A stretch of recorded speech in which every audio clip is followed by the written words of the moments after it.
This looks good. So, do me a favor. I'm sorry. How do you pronounce your last name? Zweig. Zweig. Zweig. So, Oren Zweig. Mm-hmm. Okay. Yeah. Well, everybody, welcome. Welcome to another episode of the Shop and Chivalry podcast. I'm here with my guest today, Oren Zweig. Zweig, yeah. That's right. How you doing? Pretty good. So, I guess tell us about yourself, man. Oh, there's not much at all. Pretty basic. Moved over here to the coast, Mississippi coast after Katrina. Okay. Poker brought me here. Okay. So I worked at the Beau Rivage dealing poker, and it was either Vegas or here. I had a gig lined up at the Bellagio, like an extra board, extra board is like, hey, we'll call you when we need you. But I see. But you pretty much work every day. So I had a pretty good setup already ready to go over there, a house and everything. And but I came here and I worked there in the summer of 2006 for that World Series of Poker. Okay. And it just Vegas wasn't really. I just didn't see myself. It gets kind of old, man. It's great. Like I go every year. Yeah. We go during the summer for World Series to play poker or whatnot. Sure. And so you play in that as well? Yeah. Okay. I played one time in the main event, the World Series main event, but usually go during the summers to play cash games and. But it wasn't. It's a great place to visit, but I don't think. Yeah, it's not for me. There. Yeah. It's not for me. Yeah, I've been there probably about a half dozen times. Yeah. It's funny. I did a podcast this morning as well, and so it's funny that Vegas is coming back as a second, as a second topic. But so what got you into poker? Poker, just my whole life. It just okay. My parents, my dad played poker, and okay. They had home games at the house. Like my mom would host, and I just grew up around it and just loved it and started playing as a kid and then. Kind of started playing and realizing, hey, there's money to be made. Sure. But when I was in it was like my generation, I'm 45. We started on like 7-card stud, and after that, when the whole moneymaker thing hit, okay, it changed. So, but then I started playing Hold'em, but like a limit Hold'em. So, the popular thing is no limit Hold'em. So, but when we were growing up back in, I was actually 17. I wasn't old enough to play. We had casino cruises, and we'd go out for 4 hours. Oh, there you go. And then you'd come back. But so it was a limit poker, so you could bet $10, $20, but then that's about it. But then after the moneymaker thing, like the whole landscape of poker changed. It was like no limit was the thing, and it was hard to get to learn no limit when you're a limit player, but you had to because there's limit almost is non-existent. So pretty much my whole life been playing, learned how to deal at a young age as well. Because, when you play, you don't do too well, and if that's how you make money and you're not making money, you got to make money somehow. Sure. So I learned how to deal in Florida, and that was back when it was like 25 cent, 50 cent poker limit. Oh, wow. So it was really just like bingo. It wasn't like real poker. Yeah. But, so yeah, the dog tracks got poker, the pari-mutuels, dog tracks, horse tracks, But and ever since then, slowly, I just kind of progressed a little more and more. Started working and traveling and dealing in different places. But it's really been a big part of my life, poker. Yeah. So, and that's what brought me here. I just decided, actually, the people here, the poker. Right after Katrina, the poker community. Like this place was a poker hotbed, which people don't realize. Really? Oh yeah. Huge. The action here was unbelievable. What did Katrina do that, or even what was the circumstance? Actually, before Katrina, it was much better. Okay. It was like the Harrah's was the big poker room. Mm-hmm. It's just this area was a poker hotbed forever. It wasn't just. I did not know that. Vegas, yeah, oh yeah, and even like up north in Tunica. From what I understand, like some of the biggest PLO, Pot Limit Omaha, it's a 4-card game, so it's slightly different, but it's a no-limit game. You said Pot Limit Omaha? Pot Limit Omaha, okay. Yeah. So this PLO for sure, not Palestinian Liberation Organization, not that PLO. But, I wasn't even thinking about that. Yeah. So I guess my generation thinks about that, yeah. Especially when you're Israeli. But yeah, so from what I was told, like it started in Mississippi, and now PLO is getting really, really popular. It's a 4-card game. It's just a lot more action. So, but yeah, I decided to move here. Just the people were just great, Yeah.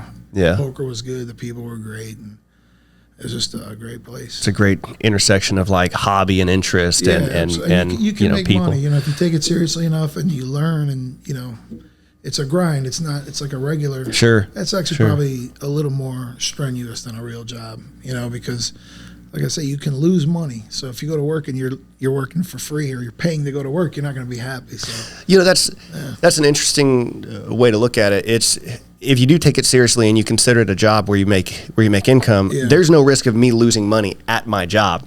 But like for every hour you work doing poker, you could make money, but you could lose everything too. Yeah, you can. And like I say, it's discipline, and that's something where I tried for a little while to really just strictly play professionally, but I didn't have the discipline. Like if I would take like a beat, I would emotionally really.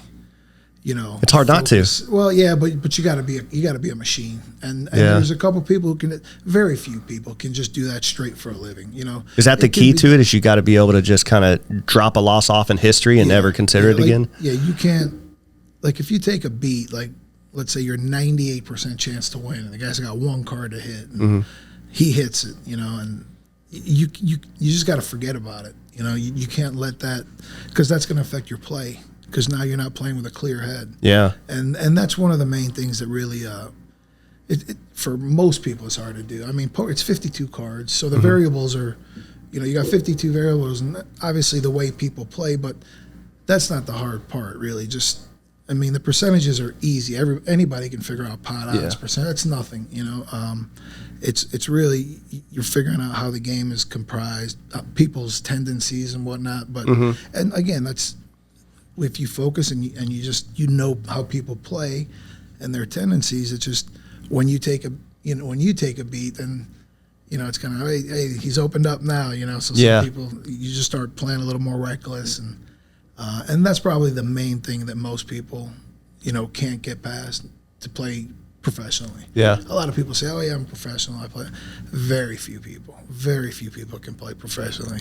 So how do you get into the World Series of poker? Is it just buying your way in? Yeah, you can buy in. Yeah, you can buy in. It's $10,000, and the fields are ridiculous. Now with COVID and everything, they're trying to do like half online, half live. I don't know exactly yet what they're going to do for next year, but you can just buy in. But the way I did it, like, I'm not spending $10,000. I'm not really a tournament player. Tournaments are tough. You really got to be in that mode. Yeah, that really sounds like a grind, honestly. For sure. So I did they call satellites. So it's $1,000. I mean, they have satellites for all different kinds of entry fees. So if you get a $1,000 satellite, so for every 10 players, that's $10,000 ticket. So if it's 1,000 people, they're giving away 100 seats. So that's how I got in. I won a satellite. Actually, me and two of my friends from here, we all qualified from that one satellite. Okay. Yeah, so it was fun. It was nice. I made it to day 2, and it was a nice experience. But so I've always wondered this. Do you bring your own money in, or does everybody start with a pot, like an equal pot? Yeah. So in a tournament, everybody gets the same amount of chips. Okay.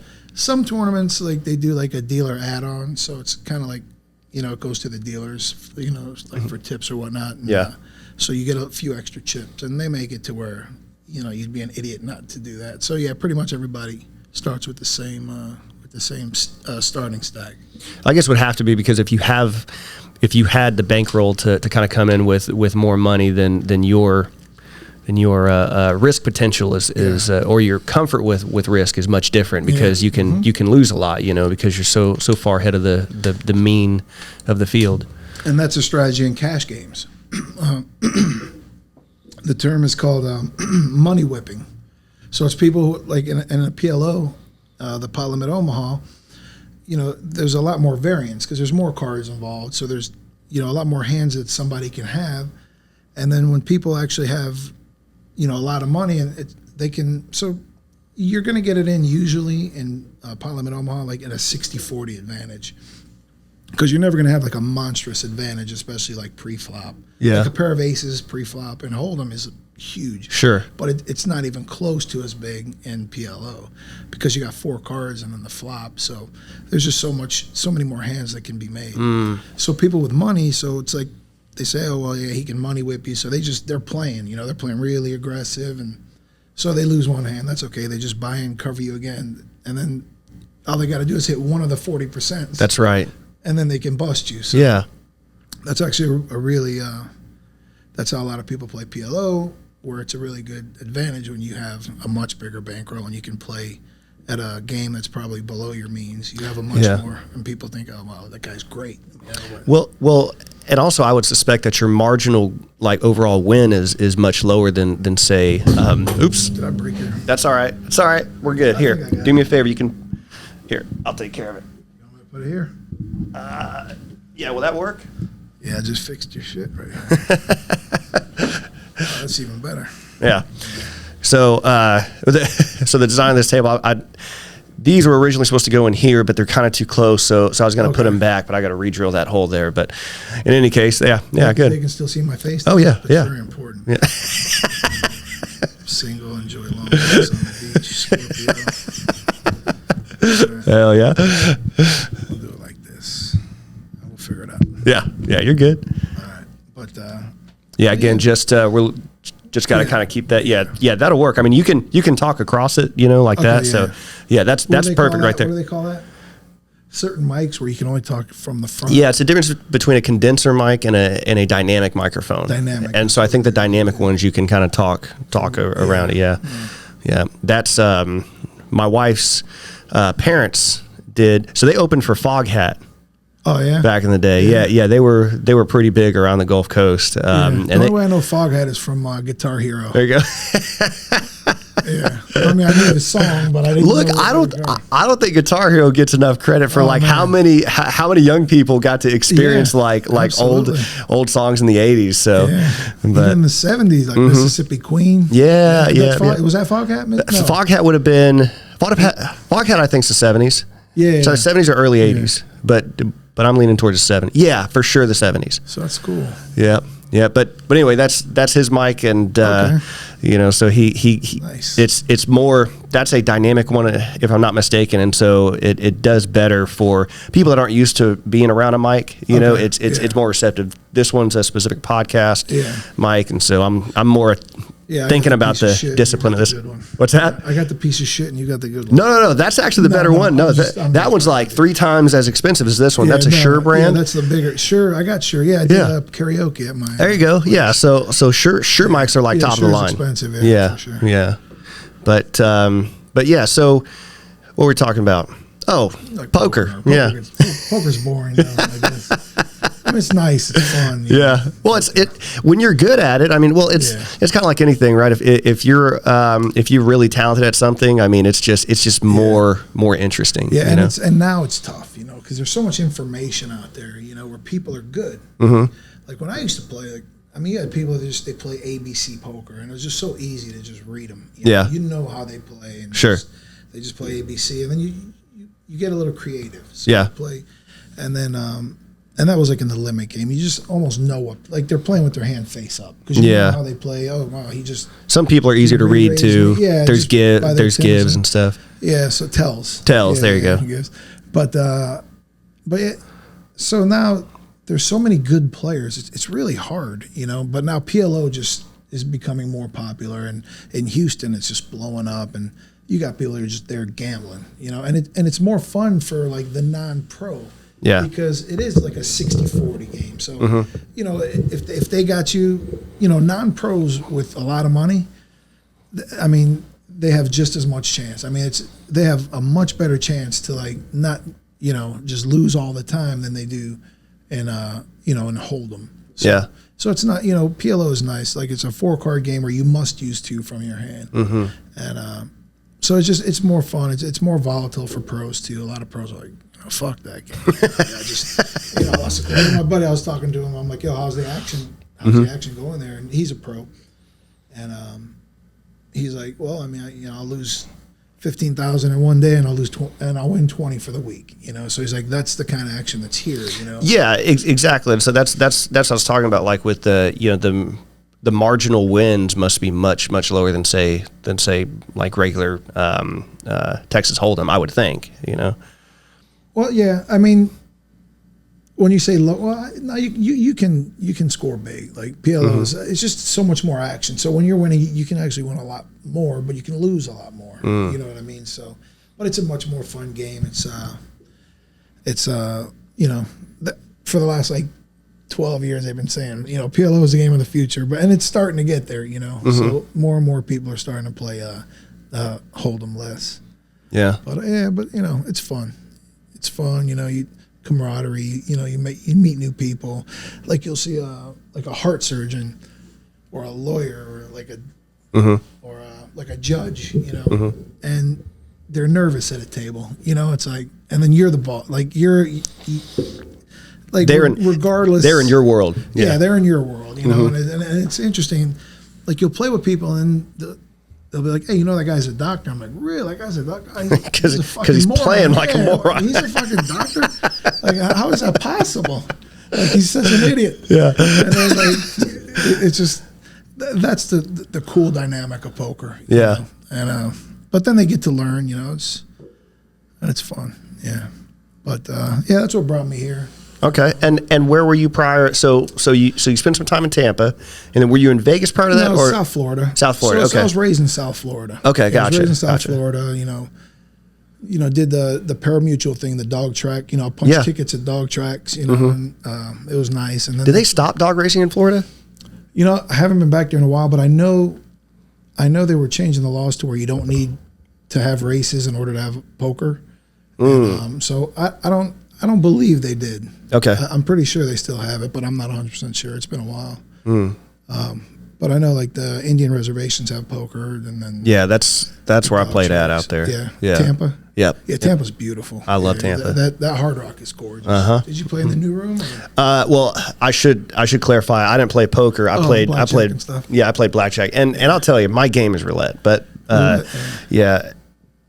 But I'm terrible at blackjack. Yeah. Look, I don't gamble. Gamble's what you do when you have a chance of winning. Yeah. Okay, I donate. So when I'm ready to donate, I go there. I get hammered, and I give somebody else my money. Right. Right. So it's your entertainment. Yeah, exactly. Yeah. Well, when I used to fly in the Air Force, I was a flying mechanic. We went to Tampa one time, and then we broke there, so we had to repair the plane, but I had to wait for parts, whatever. Right. We went out, and one of the pilots was, you know, a heavy hitter on blackjack, you know, and I sat next to him, and I was like, "Help me out, man." Yeah. So he got me from $40 up to $700, nice. Like basically playing my hand, and then he's like, "Okay, you're on your own." So what did he do different that you don't do? He knew how to play the game better. Oh, so like you just hit on 17 and shit like that. Yeah, I knew not to do that, but like, you know, like I think one of his techniques was splitting eights. Yeah, they say. Threes and eights? Is that it? I think you always split eights, never split sixes or something like that. Yeah, cards. Yeah, exactly. Yeah. So he knew all those rules, and so for him, it was very algorithmic, and that's what blackjack is you've got a problem set, and then you react based on the probability on what the dealer's showing. Same thing with poker. Yeah. With poker, the extra variable is, like I said, the players' tendencies. Right. So but you have other players, right? Yeah. And you're playing them too. The difference is like blackjack. This is a one-on-one game. Right. It really is. One-on-one, and it's just pure statistics. Yeah. You know, yeah. And, if you play a certain way, and you know, advantage play is where you're really paying attention to every card that's out, and then you know when to raise your bet, you know, card counting, so advantage play. People do that in blackjack, but, you know, the casinos, they, they can tell, you know, they kind of have an idea when you're doing that. For sure. So they have rules about that, like, hey, this guy's, you know, jacking up his bet when we're 3/4 into the shoe because he knows the deck is rich. And there are actually a few players that played poker here at the Beau Rivage when it was really still really busy before Florida opened up. And a couple of them actually played on that MIT team. Oh, okay. Yeah, a couple of them, and they're locals here. I mean, this area is just fascinating. It's just really rich with a lot of fascinating people. Yeah, in this area. yeah. And people don't know about it, and I'm telling you, man, I love it here. I love it here. Well, when I started this podcast thing, it was really just an excuse for COVID during COVID to kind of talk to more people because you know you become kind of reclusive and whatnot. But it's tough. But when I interviewed Zach, shout out to Zach Ducote. Yeah. Afterwards, he's like, "Man, what you're doing is really important here." And I said, "What are you talking about?" He's like, "A lot of people shit on Mississippi and you know, and they don't give the Gulf Coast credit, but there's some really amazing people here." And I thought, like, man, you're right. Like, my my first person I interviewed is Foad Zayed. Shout out to Foad. He his brother Hussein builds his other brother, Cal. I don't think I know him. I think he moved to California. Okay. Oh, that's right. I did meet him. I met him. I met him during the Shark Week premiere at Foad's house. Yeah, I did. Dude. I heard the whole family. He's got a son. Yeah. People. Yeah. He actually I hired him to help me with my sports bar for a little while. Okay. Because he had a restaurant before and he was in the business. He knew it. I had zero experience and. He was a good dude, man, nice dude, and so he helped me consult. I hired him for a couple weeks just to kind of, hey, what do I need to do to make this place better? There you go. That's what I do. I try to learn from people who've been there. I tell you, so.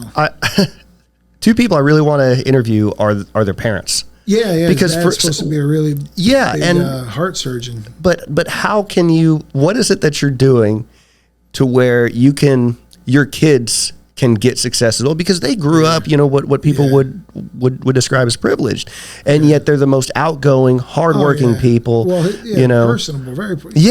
Absolutely. And I heard that like the one brother's a big time fisherman or something. Mm-hmm. Yeah, Foad. Yeah. See, I don't know the brothers, but even his story though. But good things about the family. Yeah, absolutely. And so I kind of I look at all them and I think like, man, if I ever have kids, I mean, I definitely want to take a class here. Yeah, exactly. Exactly. Because I mean, they're 3 for 3, man. Yeah. That's interesting. 6 degrees is separate, but it needs to be small. But yeah, I mean, people, just like Zach said, everybody shits. Like, hey, I mean, what are you doing in Mississippi now? What are you fucking stupid? Like, the coast is different, man. The coast it's the most transient area of Mississippi. Yeah. You got the base, all the casinos. And just the people, just nice, man. Good people. Every time I go back home to South Florida, it's like, man, I could never live there again. I just couldn't, man. Like even when I was growing up, I could live as far as Tampa, but then after that, like it's maybe I could live. I mean, the women are ridiculous down there. It's just ridiculous. But and they don't care about anything but money. No, not all of them. That's terrible. What is that, misogynistic? Is that the word? That was terrible. Don't ever paint with a broad brush, whatever the fuck it's saying. But I mean, it's an incredible place, though. And when you live there, you just like, this is the greatest place in the world. We got the most beautiful women, the best food. Yeah. The culture, it's so multicultural. Yeah. And I was 24 before I left, went to Jacksonville. And did some transportation for the casino cruise, and that was a shock. Like, I was like, yo, because, raised in South Florida, all the, bad neighborhoods, like, they don't take care of their grass, right? So I remember the realtor was showing me places to live, and I'm like, why am I in the ghetto here? She's like, what are you talking about? I was like, all the grass is dead. She's like, it's winter, you fucking moron. It went dormant. I didn't know grass even went dormant. Yeah. Because it's always hot in South Florida. But, so it was, and the whole, Bible Belt thing is kind of a culture shock when you're raised in, South Florida is just like the East Coast, like New York. Yeah. It's different. Yeah, totally. It's just, it's not weird the South. Country within the South. Yeah. And it's like the United States. It's a melting pot down there. Yeah. But yeah, so I loved it down there, and you walk around and people are like, "Hey, how are you?" And it's like, "Hey, what the fuck you looking at?" Like, why are you smiling and waving? I don't know you. Yeah. So now when I go down there, I'm the fucking idiot that's smiling. And, hey, what are you, fucking homo? What are you looking at? I'm like, shit, I forgot where I'm at. Here, you just wave at everybody. Yeah. Southern hospitality is a legit thing, and it's just so nice, people. Like I said, like Zach said, people just judge this area, and it's just unfairly too, yeah. Which is fine. Fuck, I don't care. Like, I don't tell people anymore, dude. It's fuck, stay. I don't want people coming here, because that's what Texas is going through right now, because Texas is becoming California because everybody's moving over. Yeah. And Texas is a blue state now. Now we're getting into politics, but which I truly don't give a shit. But I just thought it was interesting how, like, they're projecting, like, for the next election, it's a blue state, So because everybody from California is moving there, and just. I played poker with James Woods what was it, 2 summers ago? We're playing in a tournament. Yeah. And he was just telling me, like, man, fuck California. He's like, I'm out of here. I think he said he was moving somewhere in the Carolinas or something. Yeah. And he was just like, look, it's not that we don't give, like, he's like, Oren, you know, I'll eat at a restaurant where it's $200 a plate. And, you know, outside the window, there's a guy shitting on the fucking sidewalk, you know? Yeah. And he's like, and they don't do anything about it. Yeah, you they know? can't. Well, in San Francisco, they changed, so basically you can't get arrested for non-violent crimes like shoplifting and stuff like that. But then also you couple that with like, and it's just mindless to me, these it's these altruistic, like, well, we're doing something good here, but at what cost? So for example, they got rid of plastic bags. Why that's a priority, I cannot understand. But as a result, taking a backpack into a store is part of the norm. Right. And so now people are people aren't stupid. Yeah. And it's purely politicians that think people are stupid. Mm-hmm. You know? And so they're not stupid, and so they're like, well, I'm not going to get arrested. Okay, well, I'm just going to go and steal shit. Right. And that's exactly what happens. And they're wondering why businesses won't stay around. Yeah. They're trying to San Francisco is running into an issue where because the businesses are leaving and not coming in. Yeah. Now there's no jobs, all this stuff, and plus people are allowed to there's so many homeless people out there now. Yeah. There's needles everywhere. People are defecating on the streets. There's an app. I heard there's an app that tells you where the shit is on the sidewalk in San Francisco. So, I wouldn't doubt it. If you see a piece of shit, and you just put it on the app. So I don't think they would make that up. Whoever told me that, but they're now looking at penalizing the landlords because a business is not in there. Yeah. And they're going to make them like tax them because, again, without business, the city loses revenue too. Yeah, like it's just this. It's such an amazing. It's so like amazing. You said, it's those people that are in control. Like they have zero business sense. Like what is a politician other than getting greased by a business? What do they know about business? Yeah, nothing. You know, someone told me that if businesses leave the state, because a lot of businesses are, that they're going to try and tax them or something? Yeah, so they're looking at retro for 10 years prior, increasing the taxes of businesses and I think even residents that are leaving. But it's not enforceable across states because no, it can't be because and a federal judge will kill that because it violates the the main thing is the Interstate Commerce Clause, and that's for Congress to regulate that, and a state cannot compel another state because they are individual sovereign entities, you know? Absolutely. Like Rhode Island and Texas and California, they're all independent and equal to each other. Like, you can't just do that. And especially in Texas, you think a judge in Texas can say, you can tax them. Hell no, they're not going to do that. No, absolutely. That's ridiculous. I mean, just to think of it, like, who thinks about that and says, hey, this is a good idea. I'm telling you. I mean, that's unbelievable. Yeah. Like, California just got way, way left. Like, they went crazy left. If you look at, did you see the video of Gavin Newsom? Gavin Newsom's their governor. I heard about it. And so dinner with a bunch of people or something. What a piece of shit. And then he's like, and then he goes, his statement is something like, you know, I shouldn't have done that. And it's just a political bullshit. Like he's trying to emphasize like emotion and strength and sorrow. And he's like, I should have, when I got there and saw how many people were there, I should have turned around and drove home. Like, bitch, you don't know how many people are going to your own birthday party? Yeah. And you're the governor? Like, come on, man. Yeah, I mean, they know. It's just like you can't do that. What's her name with the haircut, you know? Yeah. Pelosi. Yeah. I mean, they know what they're doing. But it's this mindset. You have to assume that everybody's stupid. There's no way you can get around it. Yeah, well, you're better than them. You got to assume that you're better than them. Yeah, for sure. So, I mean, that's why you become a politician because, hey, look, they need me to lead them. But, yeah, like James Woods was saying, it's like it's not like we hate homeless people. You know, we got plenty of money and we will donate.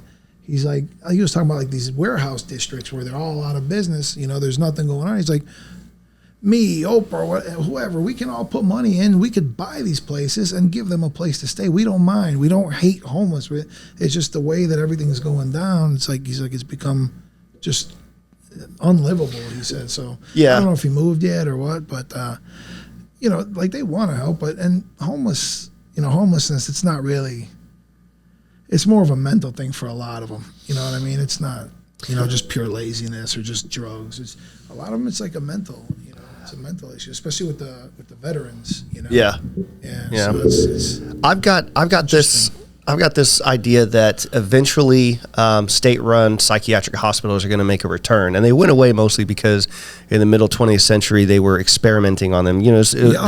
All that stuff like lobotomies and shock therapy, all that stuff. But I think it's going to make a comeback. Yeah, for sure. Yeah, I think that to solve the homeless problem, it's going to come back to that. You're going to have state-run. It's going to be the same thing. They're psychiatric experimenting with chemical, all these pharmaceuticals. I was talking to somebody. He's just like, pharmaceuticals are the devil. That's what's wrong.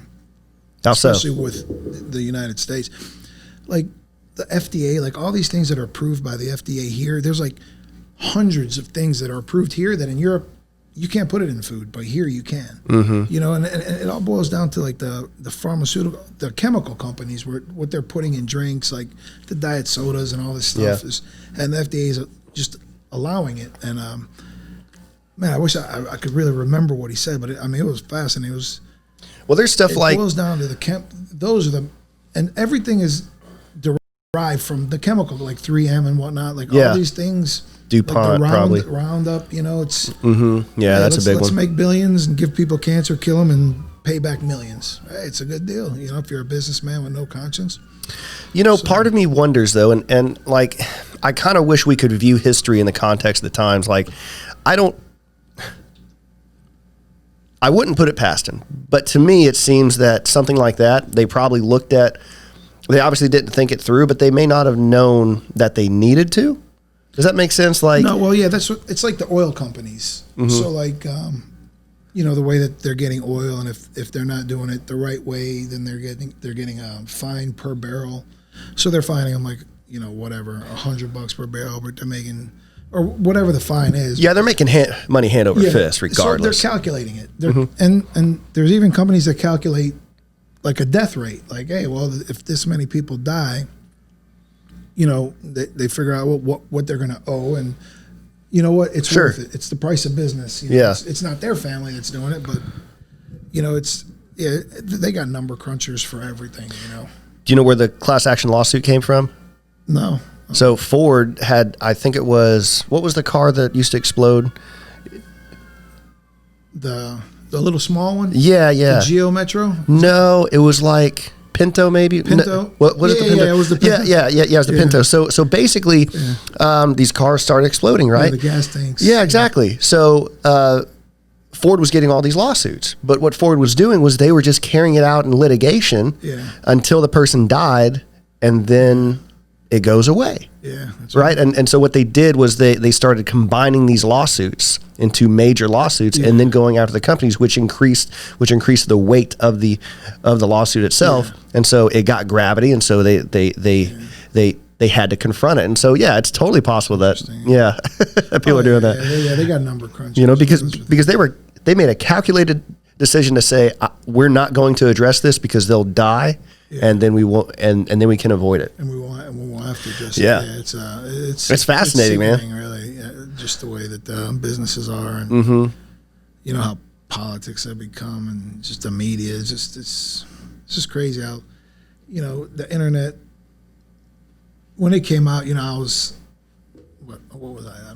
Kids, I don't remember, 19, 20, and I remember, and I didn't really have money back then. I was kind of on my own when I was young, and I just remember I was in the back seat of my buddy's car, and he's like, "Yeah, the internet," and we're like, "Yeah, what the fuck is that?" And he's like, "Yeah, because the first time I was introduced to it was this nerdy kid that was talking about like meeting girls in a like a chat room. Yeah. I'm like, get the fuck out of here, man. I was like, but now that guy's a stud today because he's on Tinder and he's getting everybody. So I mean, that was, and he was like a really nerdy dude, and I was like, man, that's fucking weird. And then the second time was a couple years later. I think I was 18 or something, and my buddy's like, yeah, you search on the web, and you just type, and it's funny because she's become one of the main people on the internet. Alyssa, he's like, you type Alyssa Milano naked, and then you see naked pictures of her. We're like, get the fuck out! There's no way. It's impossible. He's like, yeah, I swear to you. And so I think the next place we went was to go look for internet. We went to his house on a computer. But so the internet came out, right? And So it's supposed to be the information superhighway. But our generation at first, we didn't use it for that. We used it for, other things. Shit. Yeah, like porn and all that shit. And so instead of that, that's what we're using it for. I'll bet you people that got iPhones are the same thing. They're like, man, you've got access to there's more technology in this than when the space shuttle first went to moon. You know what I mean? Or when the little phone. Yeah, exactly. And like, what can I do? I can probably look at I can look at tits. Holy shit, I can look at tits all day. Yeah, that's crazy, man. So funny. Yeah, but it's funny because then the chat rooms ended up being like the cool thing, the AOL chat rooms and all that stuff. And you meet people. And actually I had met somebody when I was 23, but not in a chat room. It was in a backgammon. It was like in the backgammon game. So we were playing a game and I forgot what it was. And we were just typing. And I'm like, I forgot what the name was, her handle. But anyways, I find out it's a woman. I'm like, oh shit, it's cool. We both play. And at this point, you don't know what catfishing is, so you're like, no clue. So I was like, yo, send me a picture. And she sent me a picture in the mail. But she didn't have to. You could still send photos. But she sent me a picture in the mail, and it was like, she was like 30 feet away from the camera where I'm like, what the fuck? I was like, but whatever. She's nice. We were talking. We ended up, exchanging phone numbers, talking. We ended up meeting in Disney World. And, bro, this is kind of creepy at this point. Yeah, but she was actually not bad looking, but I was 23, she was 33 or 35. And but she was just so cool, She's like, hey, let's go to Disney World. I'm like, look, I got no money, I was working. Where was I working at the time? I was working at a sports bar. It's called the Ale House. And I was working the door, but I ended up working at the expo job. And but I just wasn't making money, And, so I was like, I can't afford, I make money and I spend it. So I never really was a saver. When you're young and you don't really have, parental guidance, say, hey, this is what you need to do with your money. You blow, you make money, you blow, you buy stuff. And so she was like, don't worry, I'll pay for it. I'm like, no, I can't have you pay for it. She's like, I'll pay for it. She lived in Washington, and but we ended up meeting. She was really cool, and she ended up being married, and but that was about it. It was just interesting. So I was talking shit about this kid about meeting people on the, but now everybody meets on the internet. It's just crazy how everything's changed. And it's like, do you think it's better or worse? Oh, 100% worse. There was there's somebody I know who she's single, and she was talking about how frustrating it is because it's kind of hard to compete, right? Because she can put on a profile, what her interests are and everything else, but but the next swipe is like the same interest, and also I do anal. It's hanging out. Something like that. Like how do you compete with that? But and it's what you're looking for too. That's Tinder's just a cheap trick, man. Honestly, it's the swipe generation. Like, oh, she doesn't check every box. Swipe. She doesn't check every box. Swipe. It's ridiculous. Even and that's the same thing with those. Well, what I think is troubling about it is that, so let's say you check all the boxes, right? Hold on, she's single. What does she look like? She just got engaged, but even better. But so what I think is troubling is that if you get somebody that checks all the same box and then you realize that you're still not happy, I think that's more damaging because at some point you're going to sit alone and say, wait, this individual was perfect. Yeah. And so maybe if she's perfect, your idea of perfect, then you have to confront yourself. Right. Which actually might be a good thing too. Yeah. It's definitely a good thing because you just learn something about yourself. Oh, for sure. And so you get to finally have one introspective moment, which is good. There's a play where in a scene there's a lady complaining about all the things going bad, and she's like, "Dear God, I hope it's me." Yeah. And the guy says, well, why? Why would you want that? She's like, well, if it's me, I can fix that. Yeah. If it's not, how am I going to confront the rest of the world? Else, yeah. Yeah, that's very interesting. Yeah. And that goes for a lot. That's the beauty of life. When you're young, you think you know what you want, and you're pretty much judgmental. I was a judgmental fuck when I was young, but it's, and then you get older, you're like, hey, maybe it's money. Maybe I need money, and that's the low hanging fruit, right? Yeah, and the first time I made money and I got into the gold business, I did the poker thing and I was kind of burnt out, and someone, the whole cash for gold thing. Mm-hmm. So there was a guy that I actually helped out really, he was suicidal at one point. He lost his job, lost his girlfriend. He, you know, I worked in Iowa, opened up a casino, a poker room in Iowa, and I didn't know him, but, you know, he got a job there, and things fell apart. He ended up coming down here to stay with me for a little while, and he's like, man, thanks, man, you really helped me. And so things started turning around for him. He was old, you know, he was a jeweler in New York, you know, back in the Diamond District, and so he knew the business well, and so he moved back to Florida, got into the gold business, and he's like, hey, Oren, you know, you want to change your careers? You know, the whole cash for gold thing was just starting to blow up, and I was like, yeah, you know, I want to get into jewelry business. I'd like to learn it. So this must have been like what? I'm just taking a guess. 2005, 2007? No, 2010. Oh, okay. Yeah, perfect. Like I moved here after Katrina, which was 2006. Ah, gotcha. The Beau Rivage opened up exactly 1 year anniversary date from when Katrina hit, which was really cool that they got that accomplished. But so I was like, yeah, you know what? I'm gonna move down there, and I got a job dealing poker down there too as part-time, just because this business I wasn't sure was going to work out for me, and but I ended up learning the business a lot, and I'm losing train of thought, but I ended up learning the business a lot, and I ended up coming back here to do it because no one was doing it here, just buying gold, you know. So I ended up coming here buying gold, and it just blew up. Like my motto. So gold buyers, you know, like pawn shops and shit. It's like you got to be like. You got to be, I hate to say sleazy, but you got to be an opportunist. You got to see weak people, and you got to make as much money as you can. And that's how you become good at what you do, you know, just like car sales. Like hey, what's my trade? And they just lowball. They just take a shot. They try to make as much money as they can. And I'm terrible at doing that. So my philosophy was, I'll pay a lot more than everybody else, and my money will come in numbers. And that's what happened. So like, so you're a volume dealer. That's exactly what it was. So people would come with like a little bit of gold like this, and one of the things is that people would do is like, well, how much do you want for it? Because they have no fucking clue what it's worth. I'm like, I don't know, give me $100. Could be worth 1,000. Like, you know, I'll give you 80. You're ecstatic to give them 100. Yeah. But you know, I would do something like that. Sure. And then I'd say, well, you know what? I feel like you got trained from the Pawn Star show. Well, this guy was like, this guy, like I say, he was in New York. He was in the Diamond. He learned every trick in the book. This guy taught me everything. And I learned so much from him, and it was just great. So what I would do is like, how much do you want for it? So like, I'll take $100, a little bag of gold like this. And I'm like, well, you know, I'm going to give you more.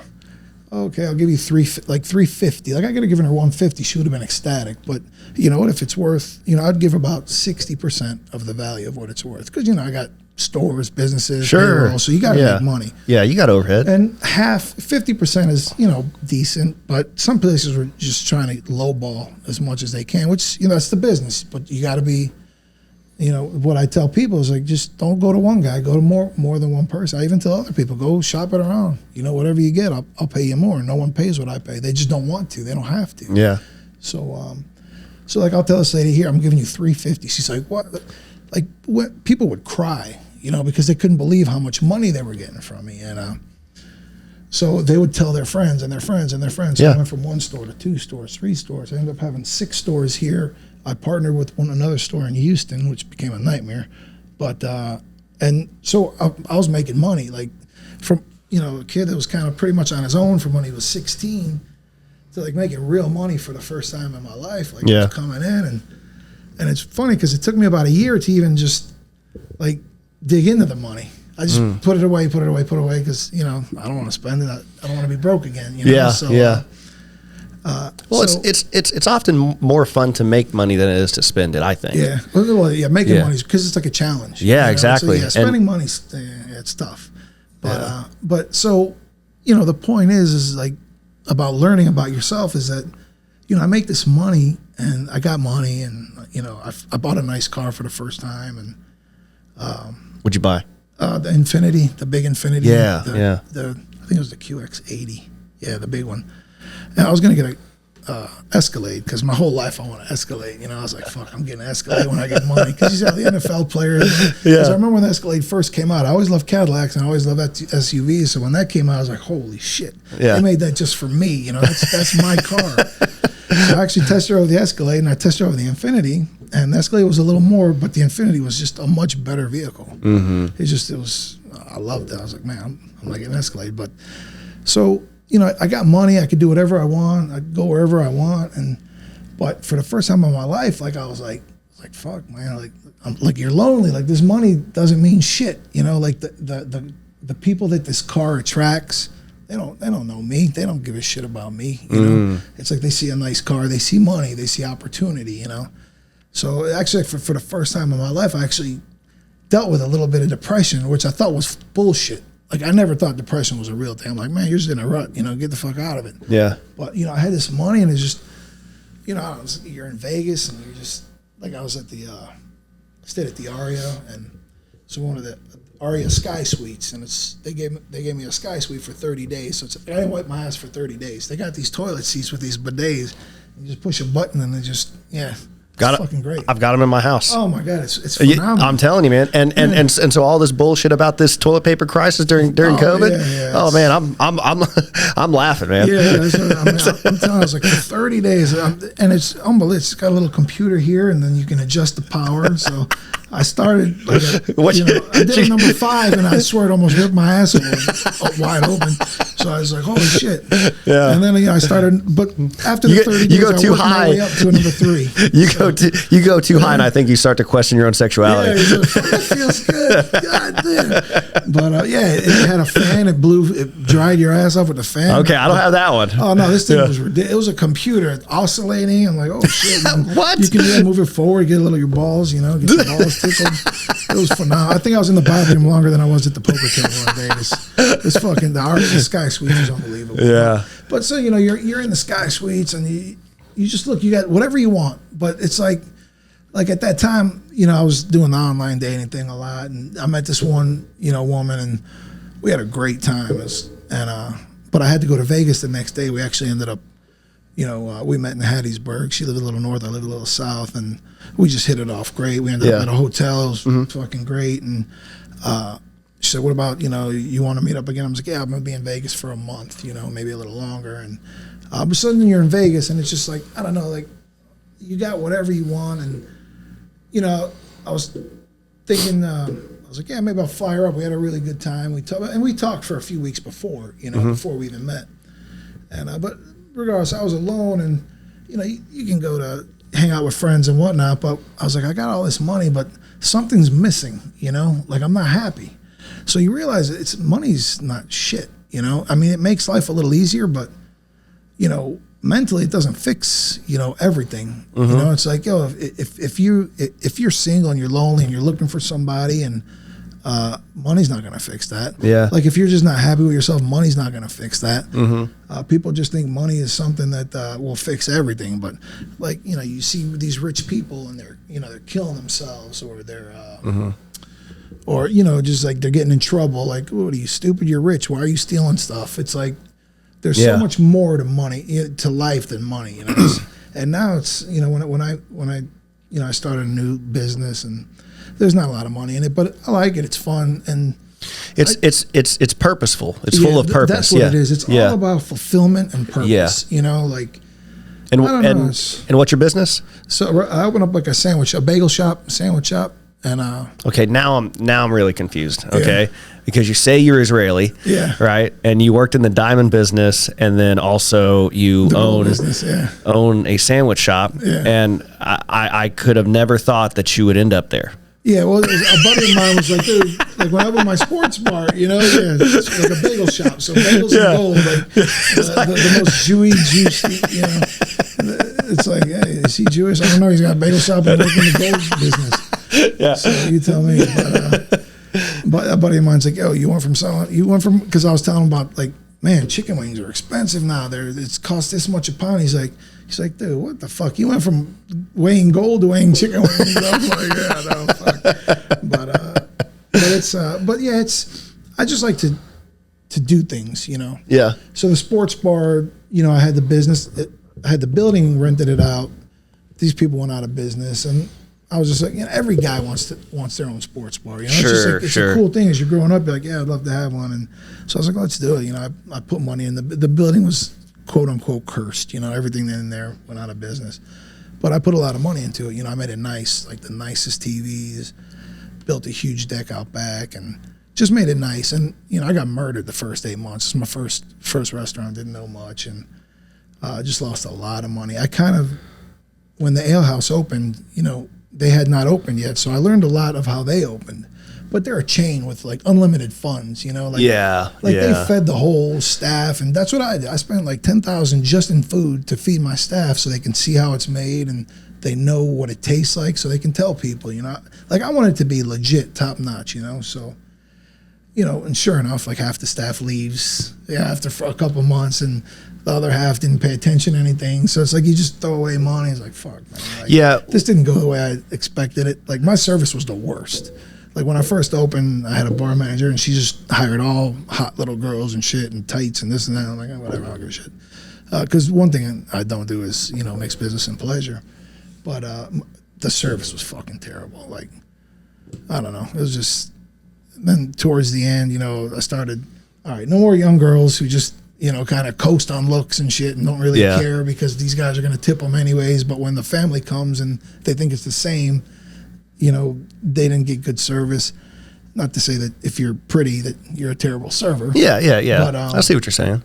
So, as I progressed, I started learning. I was like, listen, this is about service. This isn't, I'm not Hooters. Don't want to be Hooters. I want to have good food.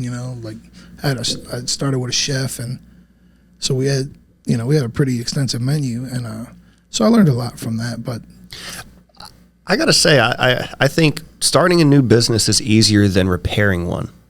Yeah, and it's funny because the one I'm in now, that's how that started too. But yeah, the sports bar was, I forgot the whole point of it. I forget a lot of shit. But you learn and you do things, and but this business now that I was in was a catering business, and the lady, she actually did really good. She was never in the business. She started renting out my kitchen because she was doing catering, but she didn't have a commercial kitchen, and she ended up finding a spot, and things happened with her, and she just wanted out. She was like, I'm leaving, I'm selling my house, I'm moving closer to my parents, and it's a tough business. She's like, Oren, you want to buy my business? I'm like, I don't know shit about catering. She did all that, fancy shit, Yeah. It's both like interior decorating and also food service. Yeah, exactly. And she was great. She was so creative, and not that I couldn't cook the food, just I don't have that creativity, I just want to make food that just people eat a lot of. So, and she's making this little charcuteries and all that shit. And it's nice because, the money you make. So when I was there, I was looking at her prices, and I'm like, holy shit, this is expensive. And she's like, well, our competitors are even more expensive. And I'm like, and people don't care. She's like, no. I'm like, fuck. I was like, listen, let's try and fix this. I was looking at her numbers the year before, and I was like, look, you had a couple really good years. I was like, let's try and fix it. And I was like, so instead of buying it from you, let's partner and see what we can do. But she was gone, and she just didn't want any of it, and I needed her help. So I was like, what, fuck it, it's hard. It really is. It's hard to fix an existing business because once it's so much easier to rebrand something and get people's, 100%. Get people's interest in. So, but yeah, anyways, the building that I was in was supposed to be cursed, but we ended up doing pretty decent. Yeah, it wasn't bad. It was a lot of work. I didn't do that for a job, and it ended up being like 2 full-time jobs, so it was a lot. I ended up having a heart attack, open heart surgery, and oh man, yeah. And then I was just like, I'm done. I'm finished with this. So I ended up closing the doors. People wanted to buy it, because they're like, look, you got a good brand. You built a brand. Like during the World Cup, we had like every two of the news stations here. So they were both at my spot because we were jam packed, and every UFC fight, every major event, like we were just jam packed. It was, and so it was good. It was just a lot of work. And then I was 39 when I had the heart attack, and when I got out, I was just like, that's a lot of work. And again, it's not about money. I could care less about money. It's just I wasn't happy with it, and I was like, close it down. I was like, and people wanted to buy it, but I didn't want to sell it because I was like, I might open up again. It wasn't bad, but it just, at that time, it wasn't something I wanted to do. So what did the heart attack do to you and how you viewed things? Well, that changed me a lot. That changed me a lot. Like, how so? Talk about, my father died at 16 of a heart attack, and he was a skinny guy. He was a professional soccer player in Israel. Yeah, so really. So when he died, when I was 6, we didn't know, but he knew he actually had nitro pills. But as a kid, he never told us anything. So when he died, it was a shock to me. Like, I had no clue. Like, I called my uncle. I was like, yo, what's going on? My dad's on the floor puking. He's like, I already called the ambulance. So he came over and... and was this in the U.S. or was this in Israel? In Florida. Okay. In the U.S. And so, he dies that night, and boom, life changes. He didn't have insurance or nothing like that. And so, we lost the house, lost everything. So pretty much from that point, my mom was in Israel, and she had just come back, and she wanted to go back to Israel, but I didn't. Yeah, so she stayed, till I turned 18. Mm-hmm. And but that was a rough 2 years. And so pretty much since 16, I was by my own, on my own. And so I was like, well, and I was big. I was always big. So I was like, well, my dad was skinny, and he had a heart attack. And he smoked, but other than that, so I was like, if he had a heart attack, I was like, I got no shot, So like my fucking dumbass, I'm like, well, instead of using this to lose weight, it became like a self-fulfilling prophecy. I'm like, well, I'm big, he was skinny. Even if I lose weight, I'm still probably gonna have a heart attack. So fuck it. And so I just ate. And again, you got no parental supervision. I just fucking eat whatever I want. And again, playing poker, just whatever I want. You're in a smoking environment, and then you're sitting and not moving much, and you're stagnant. Yeah. And I loved going to the gym, but no cardio. I just lifted weights like crazy, which is stupid. It's you burn more calories that way, but at the end of the day, your heart's a muscle too, right? Yeah, right, that's true. But it was just so I knew. Like, fuck, So it became a self-fulfilling prophecy. Yeah. So I ate like shit, just didn't even worry about exercise and whatever. I was like, that's going to happen. Sure enough, when I was 39, it happened. So when I wake up, it's weird. Like, I was like, well, fuck, I'm supposed to be dead, And that surgery, they call it, the doctors say it's like a controlled accident. Like your body's fucking wrecked because they're splitting your chest cavity open. Yeah. So, and like I said, I used to work out a lot. I used to lift whatever, lifting just crazy weight and whatnot. And then I can't lift like a 5-pound box, So, and I was stuck at the house, and you can barely move. The pain was ridiculous, but the pain pills make you constipated. So I was like, fuck, man, I want to shit. Like, I don't care if, I'm hurting, I want to shit. You take for granted your ability to take a shit. Like, I don't want fucking pain pills. Just give me a sleeping pill so I can sleep at night, but I want to shit, I end up getting, what do you call it? Like when you shit too hard, the hemorrhoid. I ended up getting a hemorrhoid. I was like, fuck, the hemorrhoid hurt just as much as though. I was like, fuck. And I couldn't lay on my stomach because I was like, fuck. God, that sounds miserable. Oh, it was fucking miserable. So I was like, fuck these pain pills. Just give me Ambien. So I took like Ambien. It was great. I slept through the night, but it was tough because I went into a really deep, like as depressed as you could be without pulling a trigger. Yeah. Like that's how deep it was. And I was like, I got to get the fuck out of this house. So the first place I went to the poker room. And I just walked in, and like I'll probably get goosebumps telling it. So I walked in, and the dealers, because I worked there for 4 years, and it's like, and I probably spent more time in that poker room at the Beau Rivage than anywhere else. So when I walk in, hey Oren, how are you? And I just got goosebumps, And then like I walked to the side and just started crying, So I just felt good, I felt, like normal. So I went in, I just played, and I'm usually a loudmouth when I play. I talk a lot of shit to people. It's always in fun. I like that. Oh yeah. Like, Same here. You to shreds to make 9 other people laugh. Yeah. But I'm also going to talk more shit about myself. I'm the same way. Yeah. So, but it just felt good. I was sitting there and like I felt it felt right. Like, man, thank God. These people. They actually. They care. Like, hey, you're okay. Everything's good. And it was just nice. I felt good, so I had to. That's your community, That's your people. Yeah, exactly. I mean, that makes sense. So it was just great, man. And then, like, people would ask me, and I would tell them about everything. And there's this one guy, Carl, and Carl was this strange dude. Like, he'd go to the gym. Like, we went to the same gym, and he'd be like this dancing. And people were like, what the fuck's wrong with this guy? He was just a free fucking spirit, Yeah. And Carl, was really, really strange. And he'd be at the nightclub, and he's an older guy and just dancing at the nightclub, just to his own fucking beat. And just people looking at him. You know, the young kids are laughing. We're like, oh. But Carl was like a free spirit and just a. So Carl pulled me to the side. He says, "Hey Oren, let me talk to you for a second." I was like, "Yeah, that's what's up, Carl." He's like, "Listen, I don't want you telling people about that." I was like, "What?" I was like, "People are asking." He's like, well, you know, I didn't know him that well, so it's strange for him to say that.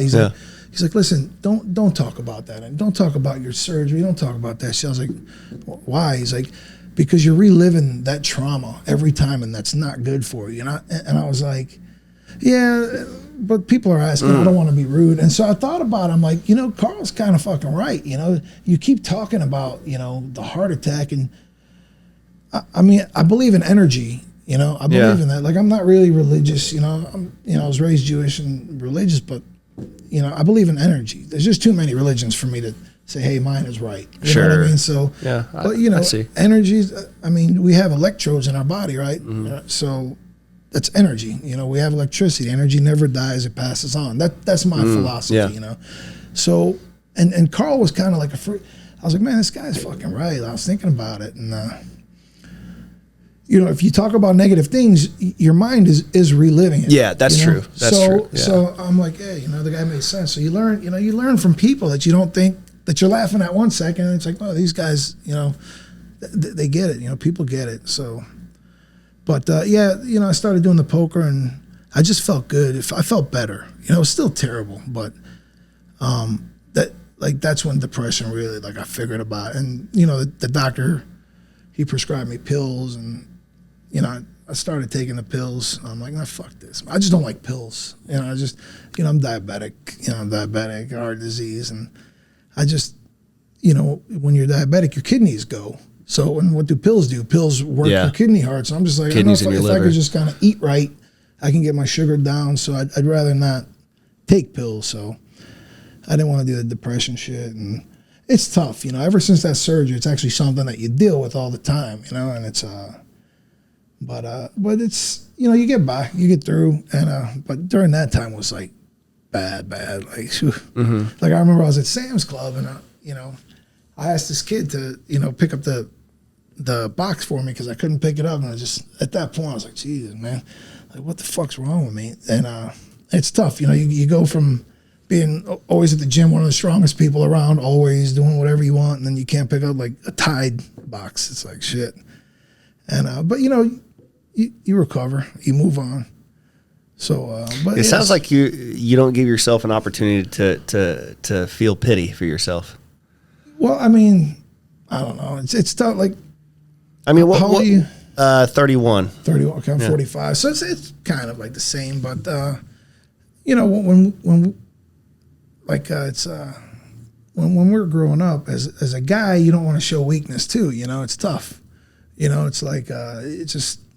You don't want to show weakness. But that's typically the weaker individual when you think about it, that right? Doesn't want to show weakness because they're worried about being judged. Yeah, exactly. Right. And they're scared to scared to expose themselves. I mean that's why mammals, you know, when they get into a tussle, they make themselves bigger. Think about this.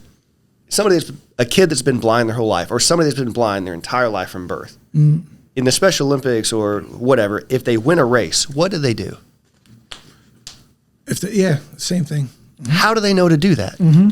It doesn't make any sense. Yeah, it's crazy. Yeah, exactly. So, you know, again, when you do that, though, you're exposing your organs, right? When we fight, we do this. Right. Gorillas pump their chest and make their chest muscles bigger, right? Because they're trying to show how much bigger they are. Cats do the same thing, right? Intimidation, yeah. But again, cats don't like to be touched on their underside because that's where their internal organs are. But somebody who's capable of exposing their weakness is kind of a source of strength because they're saying, despite that and making myself vulnerable, I'm still comfortable with what's going on here. Yeah, like I can handle it. Yeah, exactly. Like this is me and this is also me. It's that character in a movie that sort of gangster character that you know is powerful, but he's sitting there like this. You know, letting you act a fool, you know, beat your chest, so to speak, peacock. But you realize in that scene, the person that's in control is the person not doing that. Yeah, the person that doesn't have to do that. Yeah, exactly. So, but no, it's that's the nice thing about, you know, learning, and that's why the internet and stuff like it's just everyone has so much access to information to where hey, it's okay, it's okay to be vulnerable. You know what I mean? And that's a hard word to fucking say for me. Yeah, vulnerable. Have you ever heard of Brene Brown? No.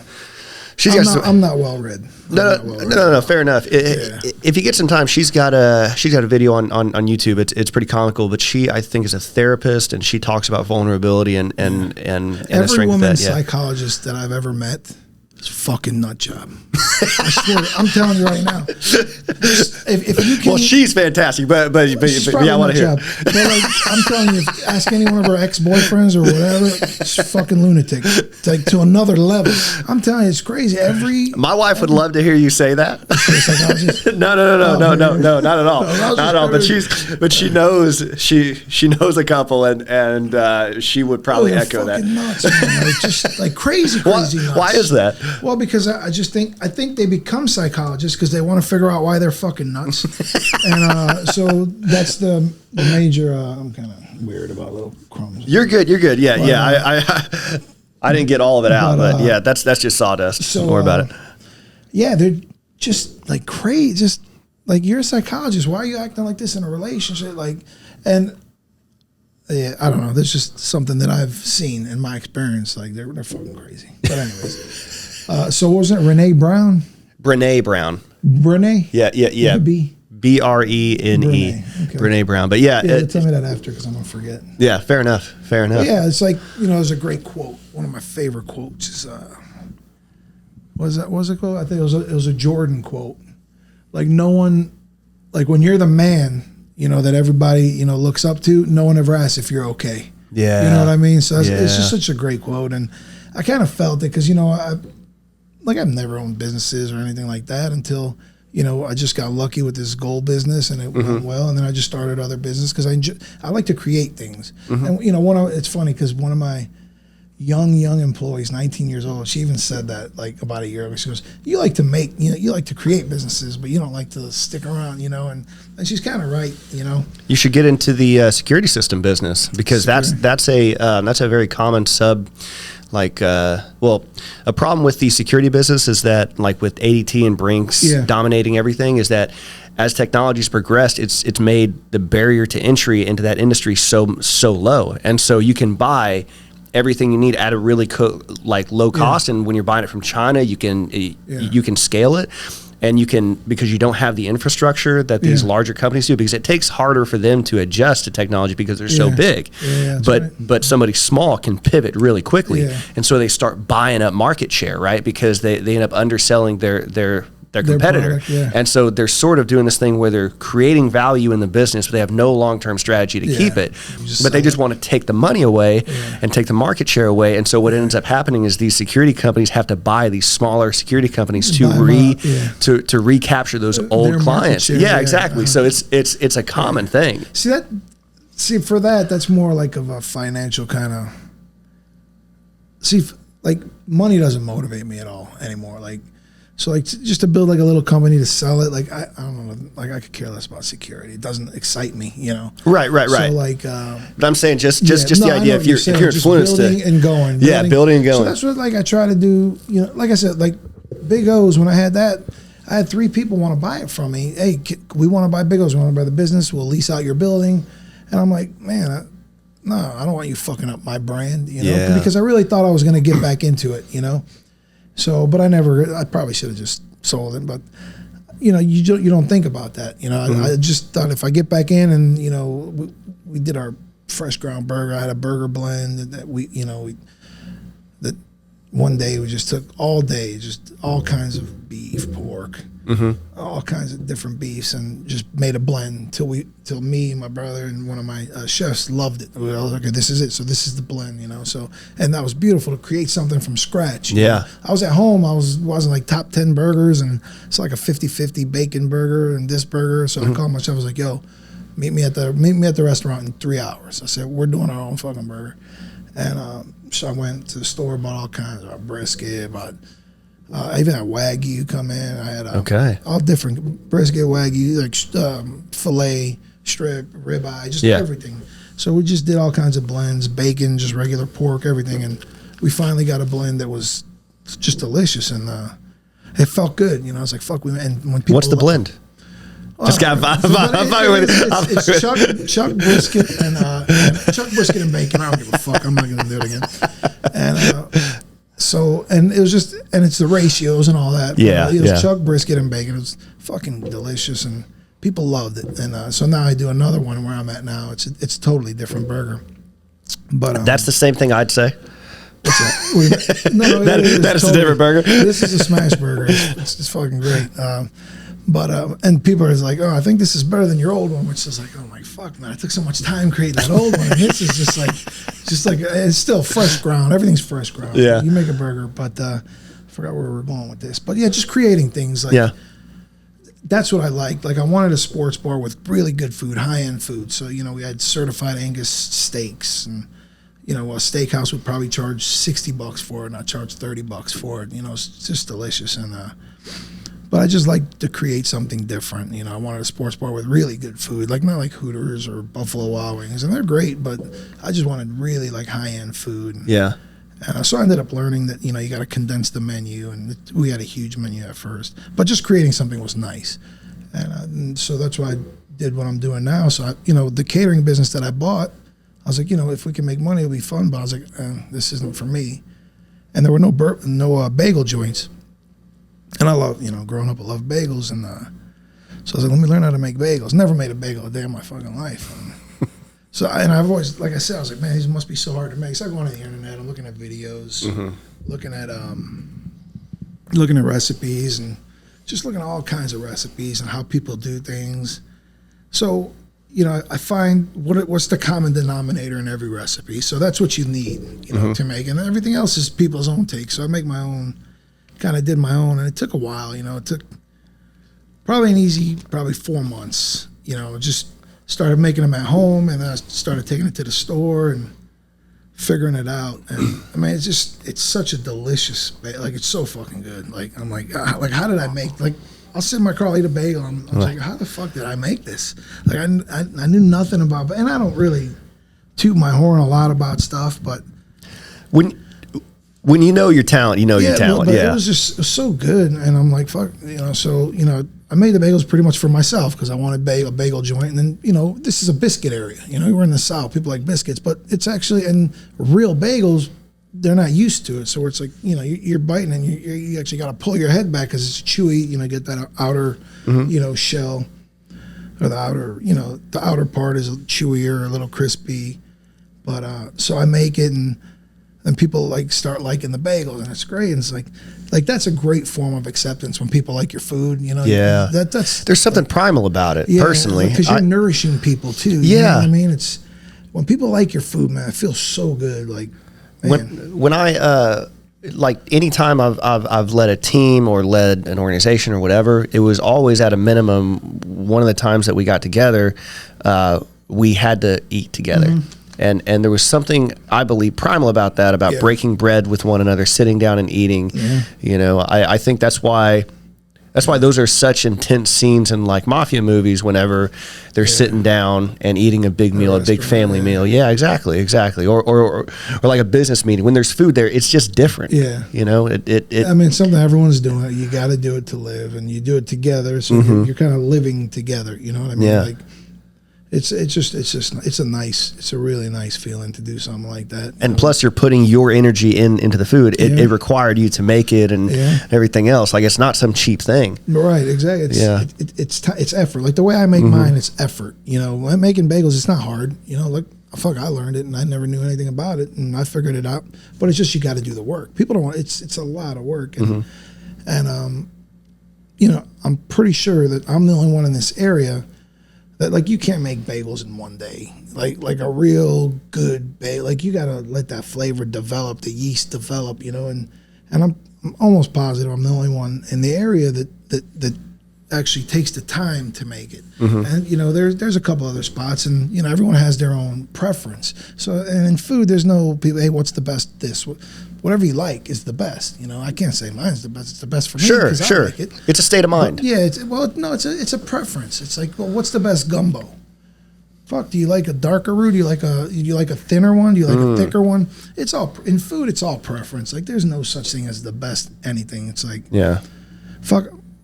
Some of my favorite macaroni and cheese is the Kraft in the box. I love that shit. Like I fucking love it. You know, I make a great macaroni and cheese, but honestly, if it's late at night, I just want to crack that box up. I just, it's nostalgic. You know, and it's that too. There's something to it. Like food's got energy too. Yeah, absolutely. You know, like it can make you feel a certain way. If you smell it, it can take you back to something. Oh, it's unbelievable. You know, you smell the wrong kind of alcohol. You remember. Yeah, you remember that girl that you woke up with and you smell the wrong alcohol. You're like, fuck. But I got a story about Theodore, Alabama, but we won't get into that. But yeah, food is unbelievable. Like it really is. It's unbelievable, and that's another thing about this area. We got a lot of talented. Like people are like, hey, there's no fucking good food in this area. It's like you just gotta look. You know, it's like there's a lot of places here that a lot of talented chefs that just make really good food, like really good food. Like you got Char, you got like I don't even want to start saying things. I don't want to forget the White Pillars, Chard, two really talented chefs, Vestige, another talented chef. There's more. There's like you can go anywhere. Like Mary Mahoney's is an old joint, old French cooking, and my brother's or not my brother, my wife's brother. So my brother-in-law. He's a sous chef at one of the casinos, and he's really interested in the craft itself. But he's working for the corporate structure, and so tough. I'm trying to convince him to do something like build a menu, and I'll help him get a food truck started, that sort of thing. Man. But they're starting to pop up here a lot. Yeah, and it's great because you're not stagnant. You can move. You know? Yeah, that's right. And you can always change. You can always reinvent yourself. Yeah. And that's a great idea to do a food truck. My fear, though, with him is that he's losing the love of the art because of the corporate environment that he's in. Okay, he'll that spark. Like he's considering getting out of culinary altogether, right, because he's in that environment. Exactly, and so that's why I want to get him out. But he doesn't have that confidence to. He's an introvert. So he. There was a guy that worked for me. He had he was what was it, Asperger's or something? Yeah. He had something. He was an introvert. He was great, man. When he worked, he was fucking great. And then one of my best cooks, again, he was just like we can have 40 people. And this actually happened like a group after a local MMA fight came in. And this dude he's back there and he knocked out 40 people by himself. I was like, holy shit. Or it would have taken 5 people, but like he ceased. He's an introvert, but he just like the way he just prepped everything. Like he knew, get this on this grill, get this on the fryer, get this at this time where it all comes out. Which you do that as a living, anyways. But the way he did it was unbelievable, and just like you see his brain working. Like you see, like he gets quiet and he just starts going to work, and it was unreal. Yeah, there's a book I read years ago called The Transcendent Child, and it was about people that had kids that had high functioning autism. Yeah, and one person was never taught the piano, but understood the piano and could play anything. He could hear a song one time and just play it, stuff like that. Yeah, it's unbelievable. Like Rain Man, like, exactly. Yeah, and that's one thing. Like you would think. Growing up again, what is it? The disease, not the disease, but the kid was the extra chromosome. What is that called? Like Down syndrome. Down syndrome. And growing up, you're like, oh man, you feel bad for that guy. But as you get older, like you see people, and they're always happy. That's a blessing, I think. And to have those people around you. Like talking about depression. There's one day I was going through bad depression, and over here at Winn-Dixie, I think he still works there. There was a young guy with Down syndrome, and he does the carts and the bagging, and this is strange. Like, this is strange because I was like really, having a tough day, and it's so weird because he's bagging my stuff, and then I grab the bag and he just hugs me and he whispers in my ear. He goes, "I love you." Like I was like, holy shit, like. It was just so weird, like, cause I was really like, I'm like, it's like that just threw me. I thought, and I still think about that, like how did this guy know this is what I want to hear? This is what I needed to hear. I need to hear something. Yeah. Cause I don't. This is probably the most I ever talked about it, but like you said, I don't give a shit about it.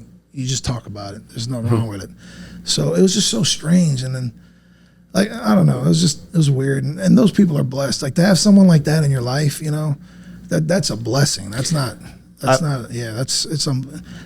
people with Down syndrome, and they're always happy. It's just, I don't know, just from my experience. Again, I don't really know the science behind it, but man, those people are very blessed. And when you have, you know, I would think, like, if someone had a child like that as a kid, I was like, oh man, that's so sad. You know, their child isn't normal, but that's better than normal. You know, they're so nice. Actually, a good friend of mine from high school, child has Down, and he's always singing, like, he's posting on Facebook, and it just makes you so happy. Like, I don't care how you feel, you know, you see this kid and he's just singing, he's just so happy. And well, there's some innocence of a child where they don't know the world, so they don't know the dangers and malevolence in the world, and so there's some innocence in that, and within that innocence you can find joy. And you know, once you know what the potential, like, that you could be abducted from a parking lot, like you become scared of that parking lot. Right. You know what I mean? So the world gets fear. When you learn fear, it sucks. Yeah, for sure. So they never have to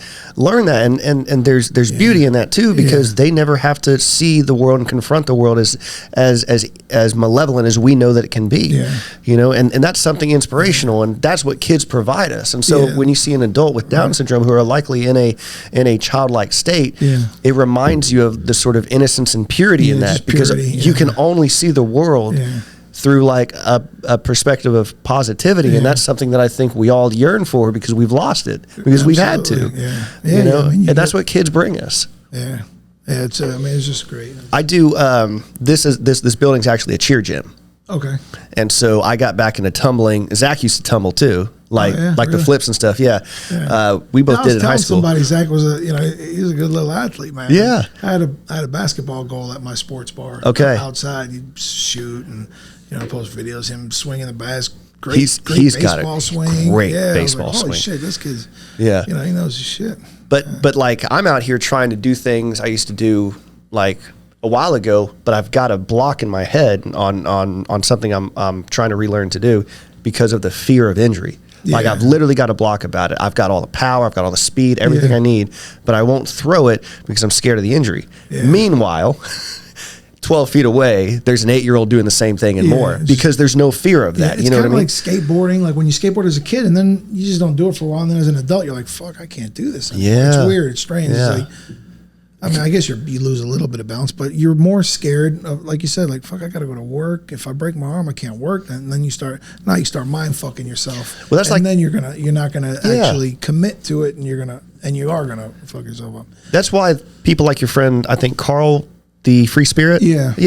That's why he's so special. Yeah. Because he doesn't let the fear of judgment in public or whatever. Sure, he has his fears, but I mean, he does his best to not let that. But he dropped all that shit a long time ago. You know, it's just, and it's nice. It's freedom. You know, it's funny. It's as if the world gets us into this position where we have to, I don't know the right way to describe it, but we have to protect ourselves, so we start to identify fear, and we protect ourselves from it, which means we close down ourselves. But then we get to a point, maybe in our 30s or 40s, where we say, where we realize that those walls and barriers that we put up that were keeping us safe were also you're holding the hand that holds you down, imprisoning us. It's keeping you from really, and there's this yearning to, like, get that freedom back, that childlike freedom back, you know.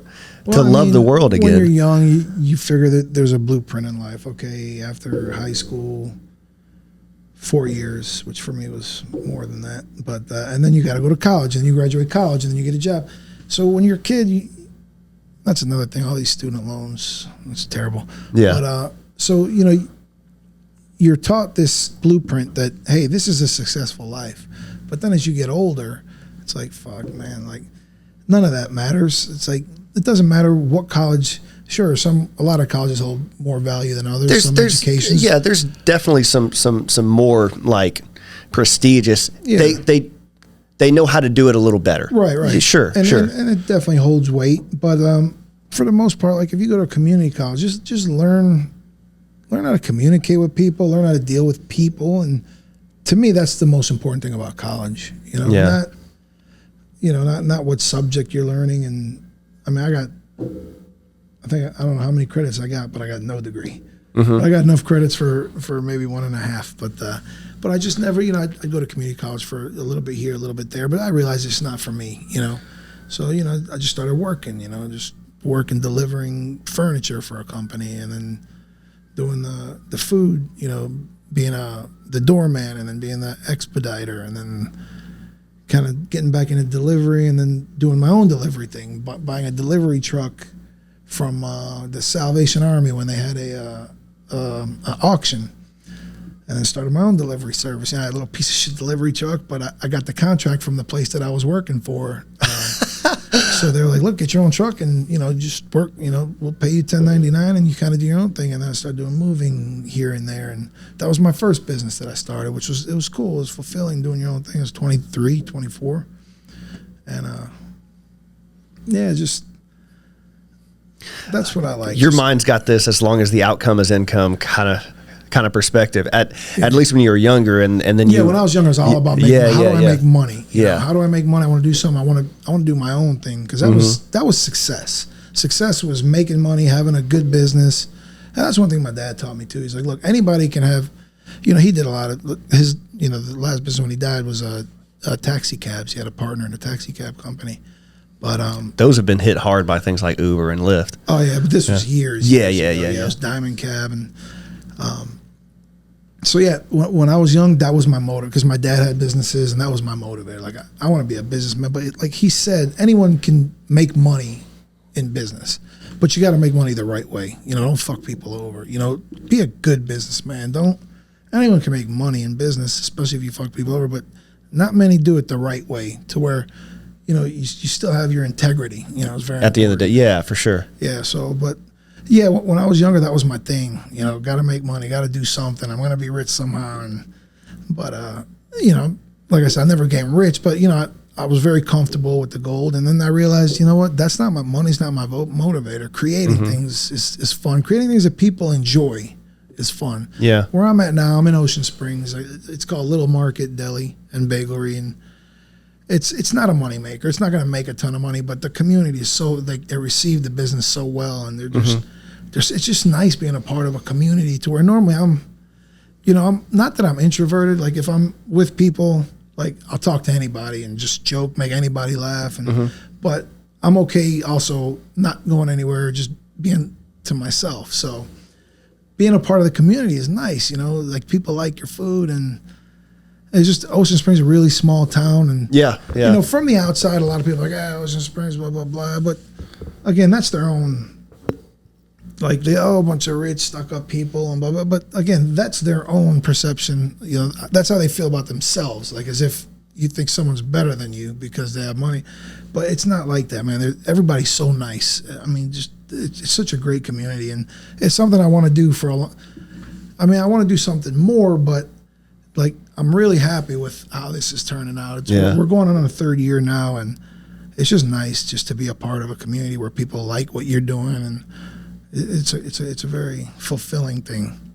But for sure, and that's the name of the game. That like we've been talking about. Fulfillment. Yeah. Like, we're talking about the UBI with Yang, and I was listening to a podcast, and it's like, it's not just about getting that money. People need a purpose, Yeah. So it's not just you give people enough money to live. They need a purpose as well. So it's not just about income I think just as human nature, you know what I mean? So it's interesting. And as you get older, you learn so much, Yeah. So it's nice. Yeah. I don't know, with the UBI, I've got the same concern. Also, I think it's kind of inevitable. I think technology is just going to do that. Have you ever seen the movie Demolition Man? Yeah. So that sort of, Taco Bell. What are the shells, though? I still don't understand what the shells are. There's an explanation online. You can actually look up. Yeah. But I looked it up at one point. A buddy of mine, Alan Rowe, he sent me an explanation one time. Yeah. But what the hell's up with the three seashells? Such a great movie, man. But no, it's Yeah. But like, sex was no contact, that sort of thing. But I think technology is going to move everything to an egalitarian, or at least try and force it in that way. But I think that humans as a species are just going to revolt against it. There's a philosopher one time who said that if we created a structure that solved all of humanity's problems, we would tear it down just to have some entertainment. Like we need some sort of conflict or some problems. Look at social media. There's got to be things to figure out. Yeah, social media is... It's a shit show, crazy. man. Now with the media, and that's one thing about Trump, fake news, man, he's a fucking idiot. These are news organizations. There's no such thing as fake news. Sure as shit, it comes out, it is fake news. It is fake news. And that's one thing. It's fuck, this guy was right, These, and then after he got elected, you see these people who, you respect them because they're anchors, and then they're sad. We're not supposed to know you're sad, Yeah. You're not supposed to be cheering for one person or the other. Exactly. They're supposed to be neutral, objective, but they're making a theatrical performance of it all. It's not about the news; it's about the performance. News is now an entertainment mechanism. Yeah. Yeah, it's sad. It's all opinion pieces, and you can't trust. Someone said, a buddy of mine, poker player, very smart dude, he does a lot of things. He was actually on Jeopardy, he won it twice. And okay, really? Yeah. It's probably someone you might want to interview if he wants to. He's kind of like a, solo guy, not an introvert, but he's kind of keeps to himself. Yeah. But he was actually, I forgot the whole point. What were you just talking about before that? Oh man, I think I botched it too. What? See, that's like chemicals we're talking about. No memory. But okay, yeah. So I believe I might be mixing up stories, but I believe he's Alex Trebek, no one ever knew. No, I don't think it was Alex Trebek, but maybe it was. No one ever knew who that guy ever voted for. Yeah, you know what I mean? He doesn't. And because when Alex passed away, I asked him about hey, what do you think? He's like, man, it's terrible. He's such a great guy, and but just things like that. Now everybody's you're either on my side or you're not on my side. Yeah, and I was having this thought yesterday. Actually, I was thinking about this whole group identity politics concept, and I thought the worst part about it is that they scream individuality, but they group each other together. That's what they do, and all it does is reduce the individual, because what it does is it says, okay, well, you believe in this one thing. Well, that's a part of this group. So now I know all these other things about you. So now I don't have to approach you about these things, or you know what I mean? Yeah, it creates an algorithm to judge people from a distance without knowing them. It's so terrible. And that's, excuse me, just burp. But and it's funny how you said it's individualism, but then they become a group. So it's kind of when I went to New Orleans, you see all these people with just tons of tattoos and earrings and pink hair and fucked up dresses, and because they're individual, but yet they go to New Orleans because everyone's like them. You know what I mean? So it's strange. It's you want to kind of be different, but you want to be amongst your own people, kind of. Yeah. But back to that was just something I want to throw out there. I thought that was interesting. People think they're different, but yet they move to where everyone's. Well, think about this. Think about this, right? So once a year, YouTube contributors convene on Las Vegas for a YouTube convention. Mm-hmm. Why don't they just do it via Zoom? Since they're all they want to fuck each other. They might, but it's this draw to be together with another person. You know what I mean? It's a natural thing, but again, it's this message of inclusivity, but inclusivity only if you're identified by a group. It's the antithesis of what thing, right? Individualism is. You say you want to value each individual person, but you only get to identify as a group, not as the individual. Yeah. So the individual never gets realized. But I mean, that's what we are. We feel we're individuals, but nobody's unique. You don't think? No, nobody's unique. I mean, there's 100 of me somewhere, all over this world. I just happen to be here. I don't know. I see it like colonies. You know what I mean? I don't think anybody's. I think you could be good to. My main thing is, look, I don't think anybody's unique or anybody's better than anybody. But what you can do is you can just be good to people. Yeah. And because everybody's going through shit, sometimes. Yeah. So just be nice, and because I don't know, the whole, like, I mean, there are, like, you know, you got Chappelle, you know, you got some people that are just so talented and you know, they're a part of the world. But I'm telling you, there's, like, when you read on, now that you got Facebook and you see all these comments and you see there's so many, like, creative, funny people that make these comments, and it's like, holy shit, like, these people could be writers, you know? Yeah. And now you're on social media, you actually have, like, some kind of platform where you can make jokes where this guy's as funny as Chappelle. You know, Chappelle just happened to be at the right place at the right time. So as far as being, like, the whole unique thing, I don't know. I don't know. We like to think we're unique. And again, that's why some people get a tattoo or whatever. They just want to be a little more individual. They don't want to be sheep. But I just think, you know. Let me ask you this then. What do you think about this? So if perspective is one person's view of the world, right? Mm-hmm. Then that's a view that only that person has. So that in and of itself is unique. And think about this. If that's true, that one person's view of the world is their perspective of the world, which is nobody else's. Perception is reality. So then when that person dies, we lose an entire world. And the only way that world can be shared is through dialogue. Like that's really to me, that's a confirmation of individualism. Yeah. Well, no, I'm not saying that. As far as individuality, I'm thinking more of, or like, rather uniqueness. I think that's confirmation of uniqueness. Uniqueness, yeah. And then, I mean, it makes sense, but I don't believe in the whole dying thing. And like, I believe in energy. I believe energy. Yeah. You know, I believe, you know, science is science, you know, and energy never ceases. It just moves on, right? Mm-hmm. Right? So, I mean, it's been proven. So that's what I don't think we lose.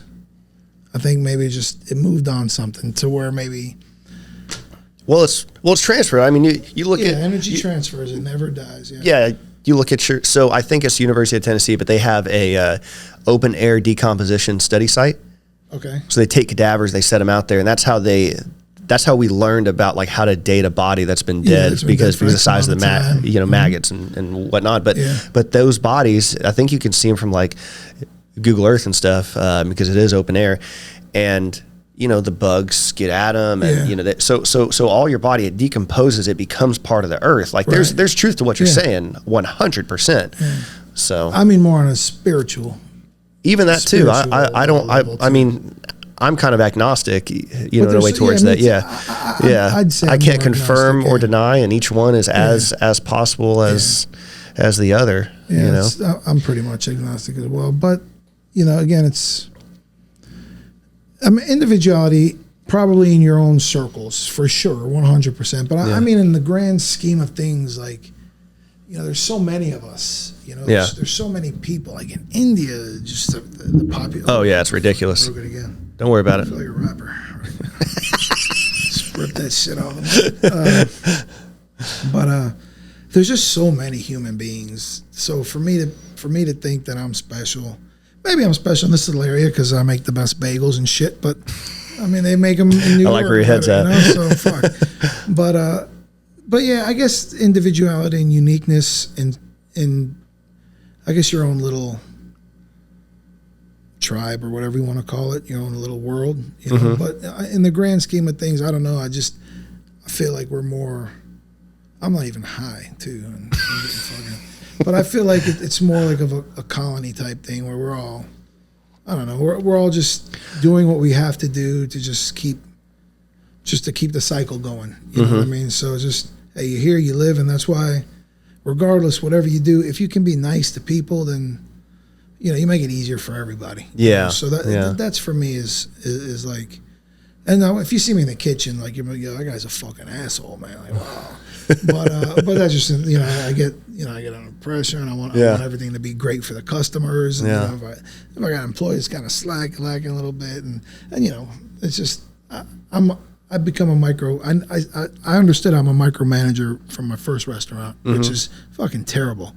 Like, yo, you gave 3 napkins, you're supposed to give 2. Like, that's fucking terrible. That's why I had a heart attack because I'm fucking worried about napkins. But so it's, and I took this spot over. It's just a takeout joint. It's not a restaurant. No bartenders, no servers. I was like, this is going to be a lot easier, a lot less stress, you know. And it is, but it's still I micromanage little things, but. You know, I try to be, at the end of the day, like, I care about everybody that works for me, you know. So, I snap, I apologize, and I just let them know, listen, that you did nothing wrong. It's just kind of I'm a little, but Yeah. But yeah, it's an interesting industry. The way it's just like me in that atmosphere is, but I understand it. I understand I'm not, I can kind of just, be an asshole. And I let my employees know, I say, listen, if I yell or whatever, I was like, I don't give a shit. Like, just yell back at me, and then let's get this customer's food out right in a timely fashion. And that's it. I don't ever want you to like just worry about me. Oh my God, he yelled at me. Did I do something? No, it's just boom, boom. We're just in, there's no time for pleasantries. Hey, get that. That's it. So, but that's kind of like the worst part of me. But still, it's always be nice. You know what I mean? If they need something, I'm always there to help them. I make sure I feed all my employees, and that's important to me. Feed people is important to me. Well, yeah, I mean, I guess that's the business you're in, right? Yeah. Well, even if it's not, like, I want people, like, obviously food. I love food, but I think food is, if you can feed people, it's a good thing. I always, I'm gonna eat whatever I want at my restaurant. My employees are gonna get to eat too. Hey, eat. Don't worry. Hey, how much is this? Don't worry about it. You're gonna eat 5 of them. Yeah, you got to pay. But but I just think it's important. You want to take care of people that are looking out for you. And I think it's a good business strategy too, because you're showing that I work here. Yes, I make this food and I enjoy it too. It's the cliche. I'm not only off your own supply. Well, no. It's a cliche. Like, I'm not just a business owner, but I'm a customer too. It's that sort of thing. Yeah. But that's great, man. That's great. But it's a cool industry. But again, you're gonna have people that don't like your shit. Fuck them. Yeah, fuck them. You get bad. Like, fucking Yelp. Yelp is the worst fucking thing ever fucking created. Like, these people just think people want to hear their bullshit. Like, I've had bad reviews, and I went after one of them. I go back because I didn't give a shit. They're like, dude, you're a business owner. You can't say that. I'm like, fuck them. I don't give a shit. I can close my doors tomorrow. I'll figure something else out. I'm never scared, to be broke, because I'm not scared to work. So I'll always make money somehow. Oh man, I love that. Like, whether I got to work at McDonald's for 6 months to get me through to do something else, especially when those, where is it, Florida, it's just $15 an hour. I could work on that. But so I'm not worried. Like, I'm never gonna be a slave to like assholes. You know what I mean? Just because hey, I'm a business owner, and you shouldn't talk to customers that way. Like, but this lady just ripped the shit out of my business. Like, she took it personal, so I fucking went back at her. I posted online just to see what people said. A lot of people were like, it's funny because a lot of like cooks and people in the industry in the area are like, dude, we saw that shit. I just want to shake your hand. I'm like, it's like, I've never known a business owner to just fucking go after somebody like that. And I was like, well, she started it. I mean, yeah. Her name was Karen too. I swear to God, her name was Karen. And but yeah, that's so funny. And then you get other customers. I make fun of it. We just had another review that was. And it sucks because the girl's a sweetheart. I figured out who she was. I did some digging, and she was just like, the old lady was kind of, they're not nice to me, and they fuck up my order all the time, which, and we did. Like, I'm not a chain. We just make shit as it comes in, and we try to do our best. And I'm not the best at implementing procedure, because it changes. Nothing's the same. But and especially with the food we make, hey, can I get the eggs over easy? Can I get them scrambled? Whatever. So she said, yeah, the lady in the morning is just kind of rude, and that's probably the busiest time for bagels. First of all, yeah. Well, she's an older lady, and she's not great with. I didn't hire her to be the cashier, but sometimes she'll get frustrated with it, and I guess it portrays, which was a surprise to me because she's a sweetheart. I love her and her husband, great people, but so she complained, she goes, I'm from New York, their bagels are great, the owner is nice, and then just starts fucking shitting on this person. Which is, I get it. And it sucks because she says, I'm to a point where I'm kind of uncomfortable, and she's been coming for a year, so I know she's, and I sent her a response, like, hey, but I highlighted, the owner is nice and the bagels are great. And then I posted, hey, we got another positive review. You know what I mean? Fuck, I'm nice when bagels are good. I don't give a shit. I'm happy. 2 stars, I don't give a shit. Focus on the positive, you know? Yeah. So, but yeah, it was, you know, it's something I want to just take all my negative reviews and just post them on the wall, you know? Yeah. Fuck the positive reviews. Because people like the negative. Like, what's the first thing you do if you're looking for, like, a review to buy something? Oh, well, you try to find the negative one. You go to the negative. Yeah. Negative bias. Yeah, exactly. And that's how we're programmed. Like, for example, when I was a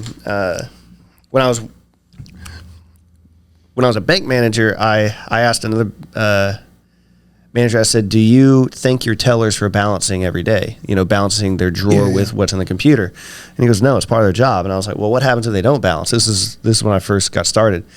And he's like, well, then, you know, we're going to be there late after work, and, you know, everyone's going to have to count their drawers and try and find this money. And then worst case scenario is that it gets, it could lead to being fired if there's too many of them. And then it's work that I have to do to input, you know, into their file and all this stuff. Mm-hmm. And I said, so don't you think it's really beneficial when they balance the drawer?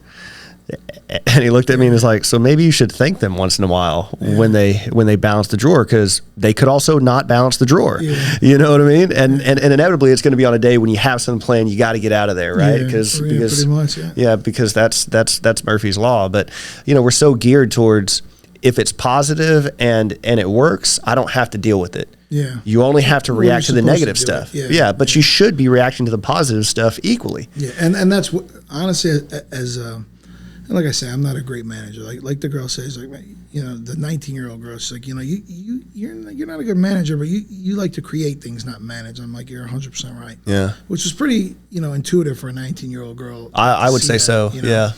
And so it's kind of like, that's my problem.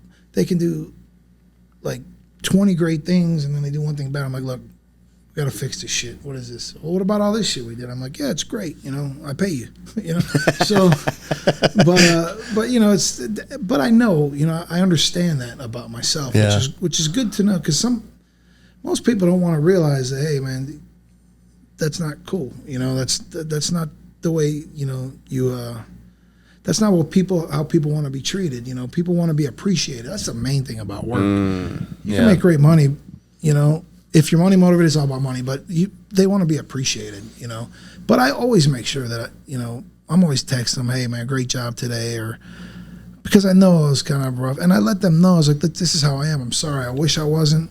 But if you do, like, everything great, but you do one thing fucked up, I'm gonna bring up that fucked up thing, you know, and I'm not saying that you shouldn't. Like you absolutely should. It's because you got to correct efficiency. Like that's the bottom line. I mean, you got to run. Exactly. But I got to give them credit. Like, hey guys, great job. But it's just the way, you know. Like, I know what I'm supposed to do, but you know, you just walk in somewhere and it's like, fuck, you know. But yeah, no. Well, it's also your livelihood. Like your investment in that is also greater than theirs, and for they sure. Realize I do stress about things like that, because I just want people to be happy, you know. So like the customer service, when I see that really did bother me. So, you know, I talk to everybody, and so just be nice, you know. Just if you're frustrated, just kind of bottle it in, and then when the customer leaves, just come to the back and call me a fat fuck. I don't care. Just take it out on me. Yeah. But be good to customers, you know, because people can go anywhere, you know. So you know who? Goodness, I'm about to say, do you know who? And I think I forgot his first name, but Bob. It's either Bob Keller or Bill Keller, but he was the CEO of Southwest, the original CEO, and he was famous for a customers first mentality, and he would hire I take that back, employee first mentality towards business. And so, do you know who he hired or where he recruited primarily for flight attendants? Strip club? No. Division. I know, right? Oh, my strippers. Fuck. I mean, we would kill it. Fuck, we just started a new business. Holy shit, you got a plane. I know the strippers. Yeah. But it was Division I high school cheerleaders. And that's where the mantra of hire for attitude, train for success came from. He coined that because that's what he did. Yeah, it's also not hiring fat girls. You know, well, he hired people in a very sneaky way. Fair enough. So see, he's an asshole because, you know, everybody needs love. Well, he said well, his idea was they were trained and conditioned to boost energy and make people feel good. But to your point, strippers do the same. Yes, but strippers do the same. Probably to another level as well. And you can pay them cash. Yeah, they don't care about it. Yeah. They're not worried about the benefits. Yeah, But yeah, he also said, like, he was asked in some Harvard business class, who's more important, your customers or your shareholders, and he said neither. He said my employees, and he said when my employees are happy, well, they're happy to conduct business and happy to do their jobs. Or they're happy to do their jobs, they're going to be happy to help customers. And when customers feel like they're being greeted with good service and somebody's happy to help them, they buy more of what I'm selling. And when people buy more of what I'm selling, the shareholders are happy. Yeah. It all boils down to the shareholders, but you got to know what starts the chain reaction. Yeah, for sure. I think the guy from Virgin, who owns a Virgin. Yeah. He's the same way. He's like, I got to make sure my employees are happy, and you want to, see, like, I wish I could pay these people more money than they know what to do with. But I sell bagels, so I don't make a lot of money. Yeah, that's why I try to feed them. I want them to be happy. Yeah, because like you said, that projects to everything else that they're doing. Yeah, and so I think you can make food in an angry state and it transfers to the food. You think so? No, I don't think so. I do. I'm pissed as fuck, and I'll make you a sandwich that you would fucking die for. Yeah, but I'm saying, like, your happiness is rested in the fulfillment of the process. But like an angry mother that's making food out of resentment, sloppy or something. Yeah, like it's there's something about it. I feel like I can taste it. I don't know. Maybe it's just me, but you're high now. I said, hey, should I take another bite before I come? You're like, it's up to you. I was like, nah, fuck, I ain't doing that. I'll get you there. You're high. I'll get you there just by talking to you, man. But I mean, just being happy again. But it's also like basic customer service, which 100%. It just happens to be. People don't realize that. Like my mom, she works. I don't pay her, but the people love her. Like older lady from another country with the thick accent. And people in this area love that shit, and she's really good to customers, but she's tough on employees. Because she sees anything is like stealing from her son. You know what I mean? Like, so she's like, hey, you got to work. You're not working hard enough. You're getting paid. Yeah.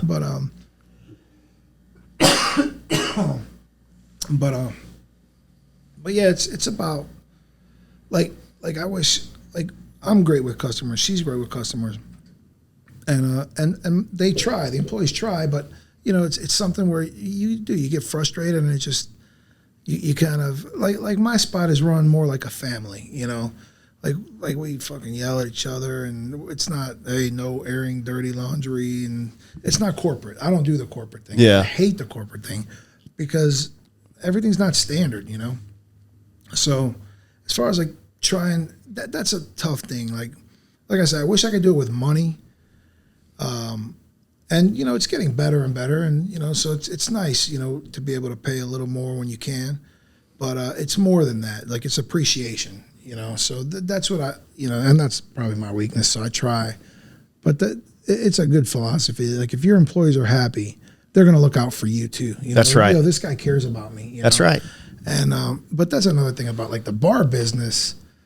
There's a lot of opportunists in that business too. So it's like, hey, this girl posts something about Christmas is gonna be tough, and so hey, I pull her aside, give her $200 to buy gifts for her kids, and then she's doing something she should never be doing. Like, it's not stealing, but it's like, you're costing me money. Yeah. Like, after what I do for you, owning my first. Well, actually, working in that industry when I was young, I was like, fuck, I would never. It's fucking terrible industry. Like, we're all working, just, it's mostly, a lot of people, young people working, just so I have like some cash, go smoke some weed. Hey, I got enough weed, I'm out, Yeah. So, and I was never into that, like, never into any of that. So it was strange. Like, when I opened it up, my buddy's like, dude, we hate that industry. I was like, yeah, but I think I got a good idea, a good concept. I think if we do everything the right way, and you should buy a boat. A boat, yeah. Yeah. Boat? No, I'm never owning a boat. Because see, that's the same thing, man. So people will like say, oh, I'll never, I'll never buy a boat because it's a money trap and this and that's so expensive. Yeah. And then they buy a boat 6 months later. You know, like it's a common thing. Yeah. Well, see, I'm too fucking lazy to do all that shit. And then I know nobody helps you clean it. You got to clean a boat. Yeah. My friend, I tell all my friends with boats. I've never been on a boat since I moved here after the kitchen. They're like, you never been to Horn? I was like, no. They're like, come with us. I'm like, yeah, I don't know. What if I got to shit? Like I worry. Like I think, 3 steps ahead. What if I got to shit like in the afternoon? What do I do? I'm not jumping in the water. I'm fucking scared of sharks. So where do I shit? So that's why I've never been on a boat because I'm worried where to shit. I'm terrified of open water. Yeah, me too. Yeah. Have you ever seen the movie Castaway? Yeah. Uh-huh. You know that scene? I don't remember much, but yeah. Well, there's a scene when the plane crashes and he looks down in the water and you see this like 737 or whatever, and it just descends into the blackness. Yeah. It gives me, even describing it, I've got chills now. Yeah. And it's just consumed by the ocean, and there's no guarantee it's ever going to be found, and it's just that thing is lost from the world. Yeah. And oh, by the way, you're in an environment where you're nowhere near the top of the food chain. Oh yeah, you're not in your element. Yeah, like you're not supposed to So, growing up, it's like I try to take up surfing. My friend surfs. So I was like, fuck it, let me try it. So I paddle out. And we're waiting for something, and I feel something, swim by my legs. I'm like, fuck. I swear I was fucking scared. So I just start paddling in. They're like, oh, what are you? And I don't want to say, oh, I'm scared of a shark or something, because that's just a part of surfing. You just know. And so I was just like, oh, I got a cramp. I got a cramp in my leg. I can't. So I fucking got to shore, and I never surfed. I bought a skimboard after that. So I just stayed on the shore, but it scared the shit out of me. And I was like, like you said, that's not my element. Yeah. You know what I mean? Yeah. Plus, drowning can't be fun. And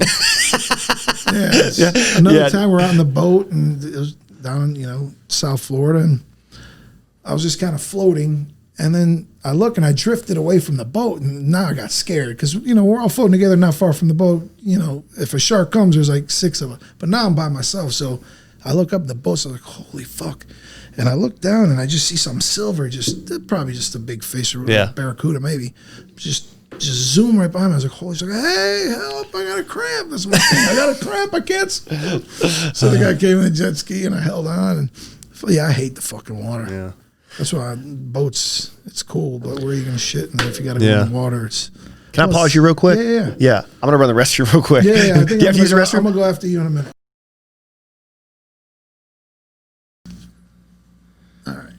Yeah, so the slow twitch, the long distance runner, and fast twitch, like power lifter, Yeah. The first. So we're just getting back from a bathroom break, but yeah. So we were talking about. Oh, there you go. No charge. But so I guess to segue into this, have you ever heard of the book Big Beyond Belief? No, So when I say I'm well read, I really mean that. I read one book in my life. It was called Be Nice to Spiders when I was a little kid. Oh, fair enough. And I'm arachnophobic, so fuck books. I did buy Sun Tzu's Art of War, and I think I read like 3 words. I'm like, fuck this shit. Well, the original manuscript of that I think is like 82 pages. Yeah. So it's a pretty palpable read. But this book, it's my dad's book, and so my dad was big into bodybuilding and whatnot. Okay. And so in there, it talks about the guy. So it's written in like the mid '80s. So it's in the height of the Cold War, right? Yeah, huge. So it was talking about. It referred to everybody in the Russian Axis, right? As the Soviets, and so they say something. Yeah, the Soviets discovered this or whatever. It's a really cool read the way it reads because it's kind of a. It's kind of a time capsule in a way, but they're talking about how the Bulgarians, figured out red and white muscle fibers, and that one of them is fast twitch and one's not. Yeah, exactly.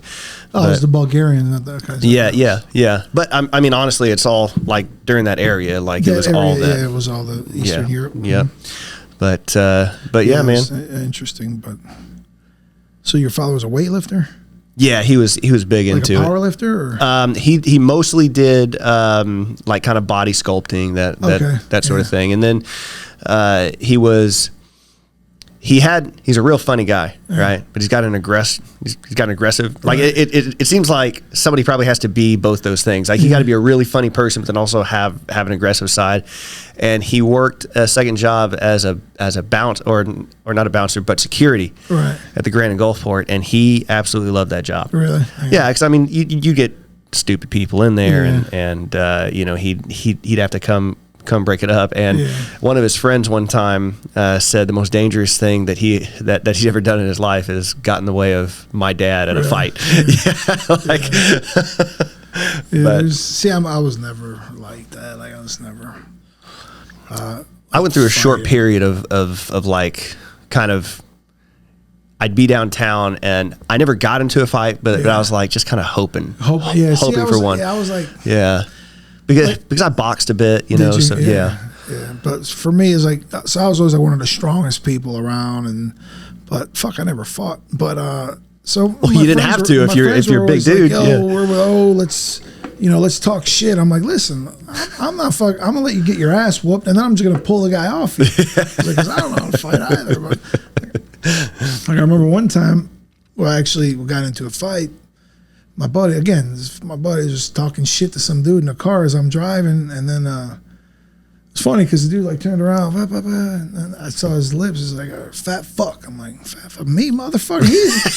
So we come to a red light, and he opens up his door. Fuck, I open up my door, and so I go to him. He's a tall dude, maybe like 6'2", but kind of like not skinny, but wasn't a big dude. So, and he kind of reaches towards his back, like he's got a gun or something. And I've been shot at in Miami, and had guns pulled out on me a few times. But so I just fucking go at him. I'm like, oh, you're gonna shoot me in front? So I was a fucking idiot. But so obviously, like, I'm not a striker or nothing. So I go to. Were you trying to like just press his arm against the car on his body? Excuse me. I already had COVID, so you guys don't got to worry about that shit. So I just figured, look, I'll fucking, I'll throw him around like a fucking rag doll because he's not that, he's tall, he's not like huge. And I was like, I'll just grab him, throw him in the ground, and just fucking walk away. Like, I don't like to fight. And this was, I don't want to punch somebody and like cut my hand and get AIDS. Like, we're worried about AIDS and shit and all that. This is back. So it's funny because I go to grab him and he sprawls. Right, and I didn't know what a sprawl was, but it worked. Like, I couldn't lift him up. I'm like, fuck, what's this guy doing?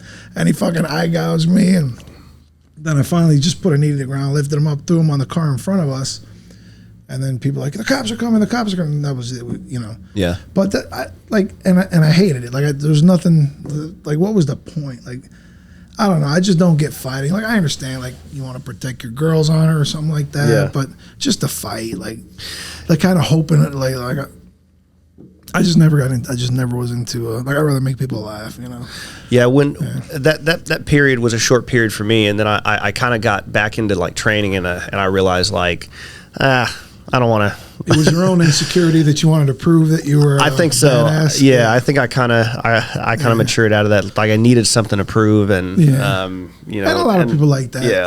Like my brothers took up MMA later, and he thinks he's a tough guy. It's like, come on, man, who the fuck wants to fight? Just, especially just to prove, hey, I could beat you up. Yeah. Okay, now what? Exactly. Exactly. And that's what I had to realize. Yeah. And I learned that young. Me and my best friend, we got into a fight, and I beat him up, and then I cried. Yeah, you felt bad about it. Fuck, man, I cried, and I was like, I don't want to do that shit. Yeah. And that's what, like, my wrestling coach and all. Hey, man, you're fucking strong. You're very athletic. You should take up wrestling. I'm like, I gotta wear that fucking thing, singlet. I'm like, I don't wear a fucking singlet. I was like, but I just don't like. I was just never into fighting though. There was this time. I had this thing about not wanting to hurt people whenever I was in high school, right? And it doesn't really work in football too much. Yeah. And so I was a basketball player first, but I remember it was a spring game, and I was playing an outside linebacker, what we called a rover back. So I was the fourth linebacker that would line up in the slot for the receiver, right? So I was weaker than the linebackers, but quicker. But quicker. stronger than the cornerbacks, but slower. So it was good if a tight end line up in the slot. It was a really good matchup usually. But this one tight end drug across the field. I was playing, the flat, and he drove across the field. I saw the quarterback look. Yeah. Got it, right? Yeah. This is where it's going. But I waited to run at him because he jumped for the ball. So in my mind, I could have easily timed it out, leveled him out, probably hurt him, but I was concerned about that. And then I realized in the moment, in that moment, I still tackled him, but I waited for him to catch the ball and touch down, which means he advanced the ball before I hit him. And I realized this is not because my coach was mad at me, but I didn't want to tell him I was scared to hurt him. So that's interesting. Like in the heat of the moment, all that went through your head. That says a lot. I didn't want to hurt him. So I ended up quitting football. But I stuck with basketball a little longer and then quit that as well. I did the football thing a little bit, but I don't know. I never got good grades. High school was social for me. Sure. I was friends with my teachers, friends with my friends. Just it was social to me. Like we go to high school and then we'd leave. And it was just we could drive to. So high school was just more. I never really got. I think I was eligible for 2 years for football, and that was it. I was never. The second I got my car, I don't think I ever got a grade higher than a D. But just I don't know. It was just fun. High school was fun for me. Yeah. But what's something stupid you did in high school? Stupid? I don't know. I do stupid. We used to break into the high school. So one day we broke into the high school, and so like the door is kind of like that door. So like if you push it hard and pull it, it'll open. So we'd do that, and we broke in, and we went to the cafeteria, and I was just fucking drinking milk and shit. And I never really did stupid things because I've always I learned young that hey, there's for every action there's a reaction. It's kind of like that Montessori school. What's their philosophy? Do whatever you want, but understand that there's recourse to everything you do. Which is an interesting way, but I learned that young, and so I never did anything too stupid. Probably that was it. We used to break in to play basketball, never to steal anything, but when they were like, hey, fuck, let's go to the cafeteria, see if they got anything to drink. And I mean, we just drank some milk. That was about it. But nothing really too dumb, actually. It's all coming back. Yeah, we used to put gas in the squirt guns and shit for Halloween because we heard this year Halloween came out. The Ghetto Boys. Is that what it is? The Ghetto Boys? Yeah, so we learned from that song, hey, we'll put gas in Halloween and shoot pumpkins, and actually I did some stupid shit. That's hilarious. Yeah, and then the cops actually pulled us over that night, and I don't know why we were fucking morons, but the cop pulled us over, and me, like the idiot, so the cop took the squirt guns away. I think they were like super soakers back then. I don't know what they were back then, but so I was like, officer, listen, don't shoot your buddy with that. That's not water in there. Well, what the fuck is in there? I was like, there's a guy. What the so he just yelled at us, and these guys fucking idiots. We just wanted to fucking. That was probably the dumbest non-thinking thing I did, but. My first car I bought from a buddy of mine. It was a 1989 Mercury Grand Marquis, big body. Grand Marquis. The front was like kind of slanted. Yeah. It's a big body. Yeah. So I had one of those. So I bought.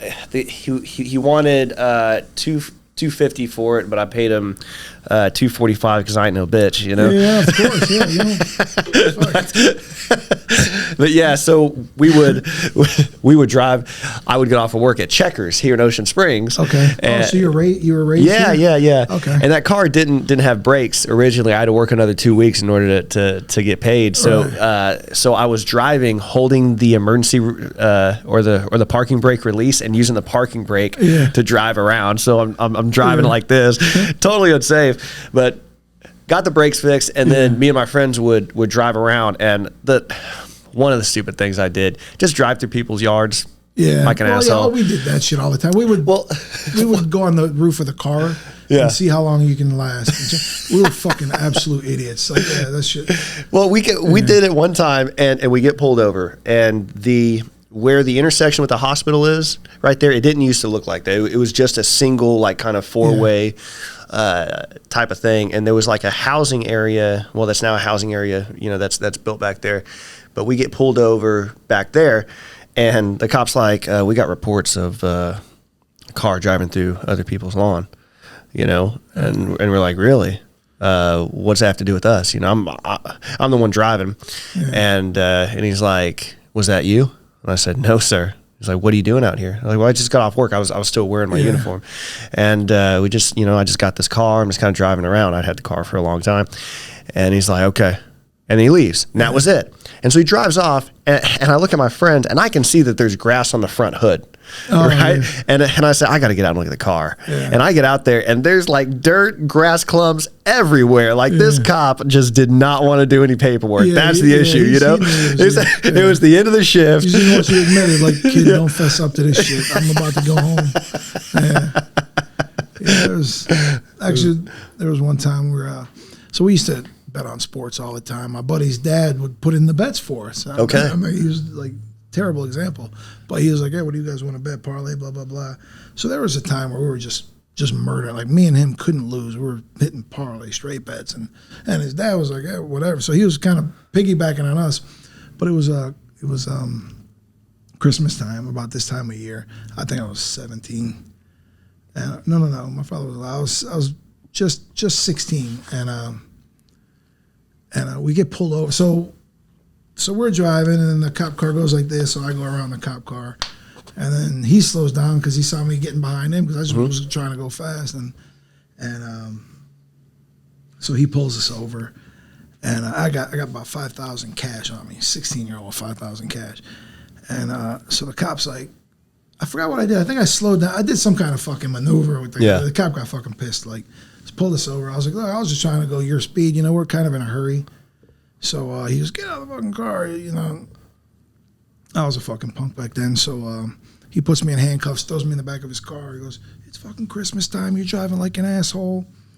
Don't drive, the last thing anybody wants is accidents, and you just rip me a new asshole. But let me go. So my buddy, I get back in my car, and he phrased me before he handcuffed me.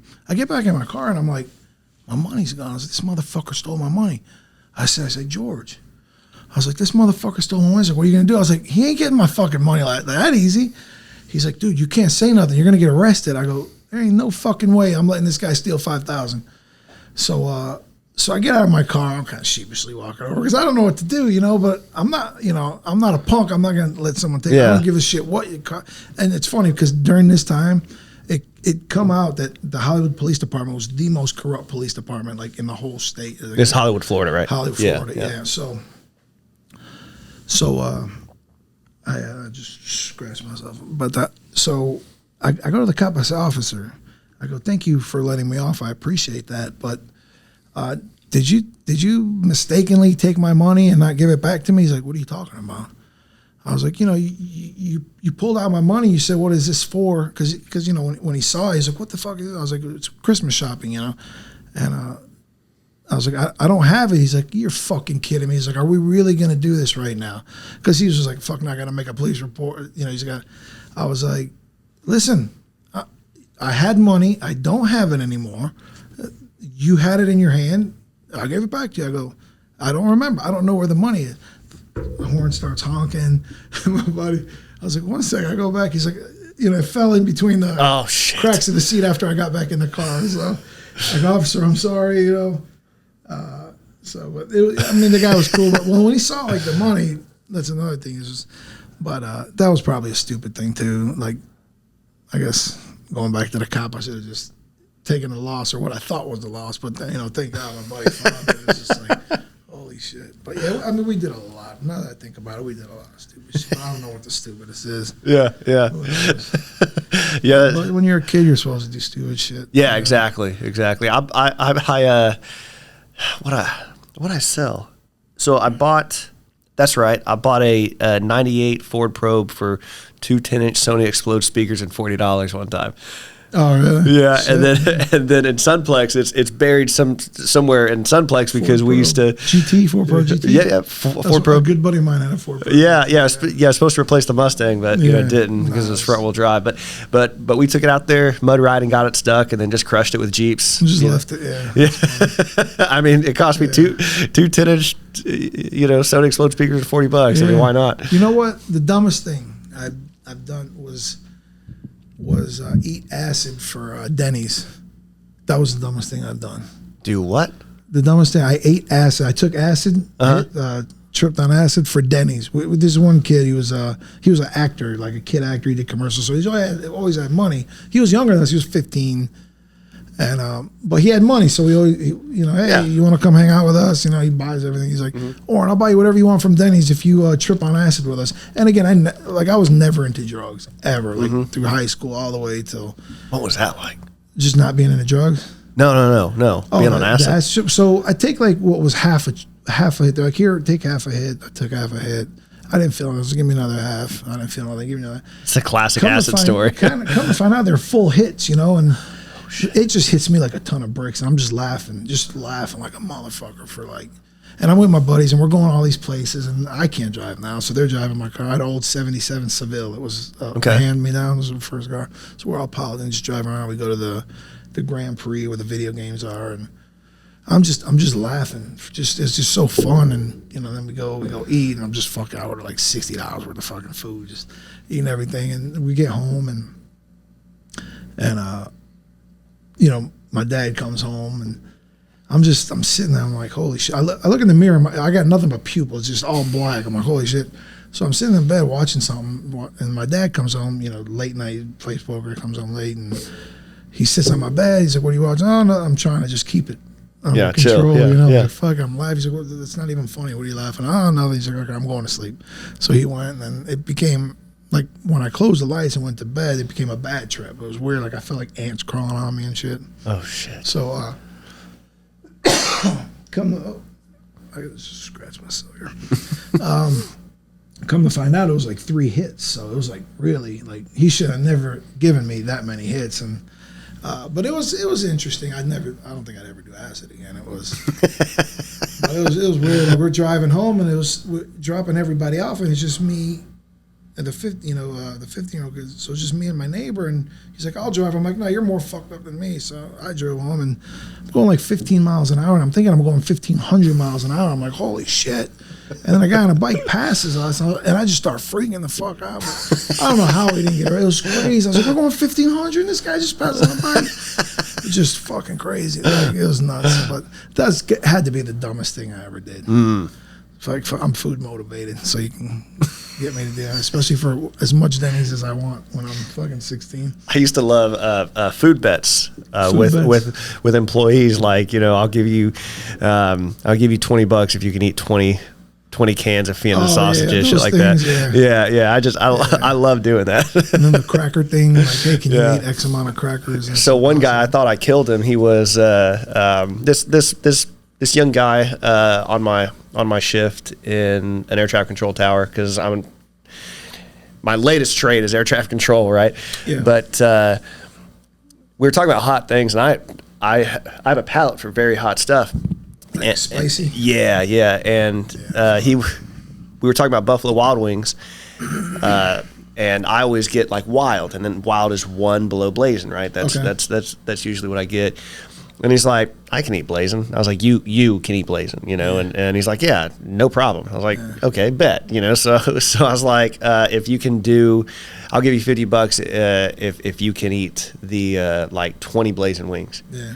And he's like, only if they're bone-in wings, right? I think he's thinking that there's less meat there, but that's not the issue. The issue is like you want it outside of this area. On your mouth. Yeah, exactly. And so he wanted boneless, like or bone-in wings, like, oh, this is gonna be perfect. But he had a lot of unusual confidence about it. Yeah. But anyway, we get the wings.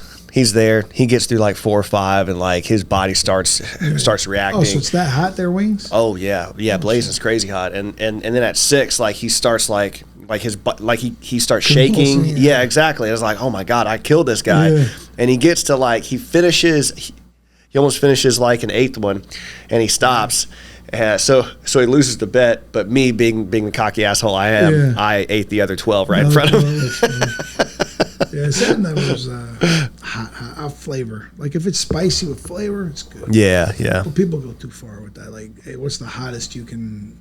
Why? I think it's. But you also get a euphoric feeling. That's right, and that's what I get out of it. Like if I don't eat hot stuff for a while, and then like if I make my salsa and then I eat it, after the salsa's over, I get a craving for it. Really? Yeah. So it's it's an endorphin response to it because you're putting your body into pain, and so that's what's happening. And spicy's supposed to be good for the body too. Yeah. Like there was one guy he brought when I had the sports bar. He brought this jerky, like super fire, like ridiculous hot. And a couple of my one of my chef and my cook ate one, and they were like, and they love spicy, and they were like, holy shit. And then I was like, oh fuck it, I'll try it. I know I'm not gonna like it, but I'll try it. And I actually did have it was so fucking hot. I had a little piece like this, and it just came at me. And again, I just had this like euphoric, just a weird feeling from being so hot. It's the same thing as a runner's high. It's the exact same thing. I wouldn't know anything about that.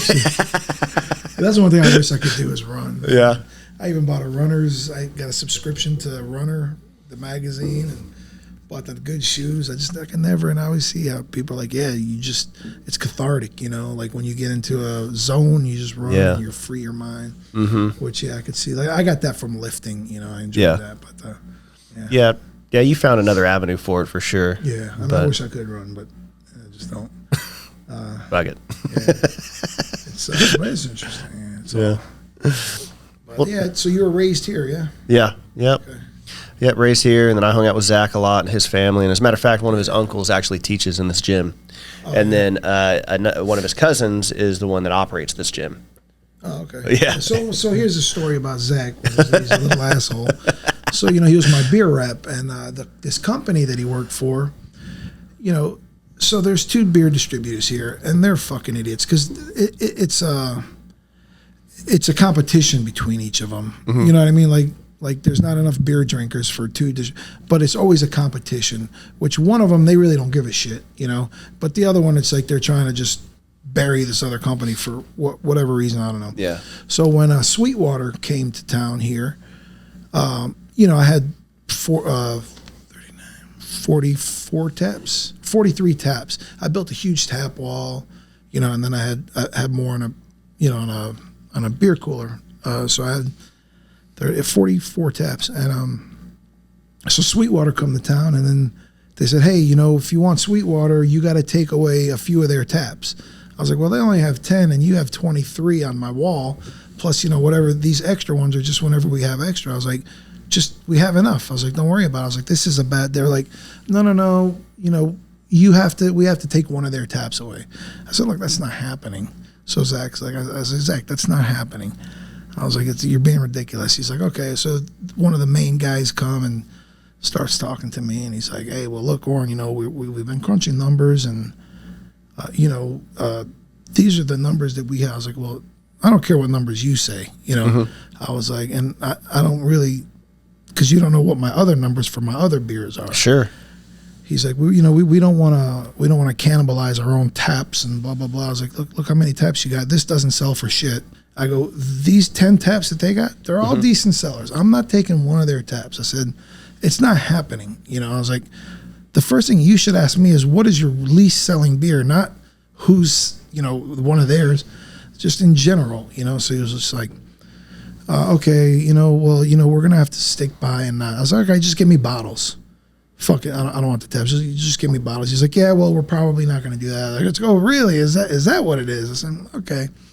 So I actually sent an email to Sweetwater. I was like, look, I don't know. I'm a business owner, and I know you guys would definitely I would want to know if this was happening in my business.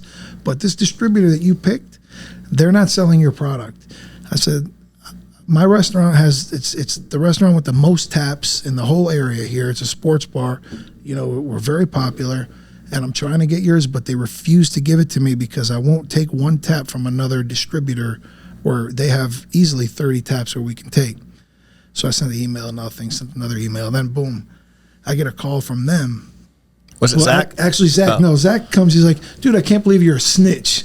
I was like, this little motherfucker. I was like, listen, one day you'll own a business and you'll understand how fucked up your company is right now, what they're doing, you know, because you'd want the bar to do the most business it can so it could be around for as long. Yeah, It's not just their tap versus this tap. So you know, that's a turf war, not selling beer. That's all it is. So he was just like, man, I can't believe you're a snitch. So I was like, shut the like, call me a snitch. That fucking pissed me off. But you know, that's when. But I'm pretty sure, Zach, you fucking understand now that you're older.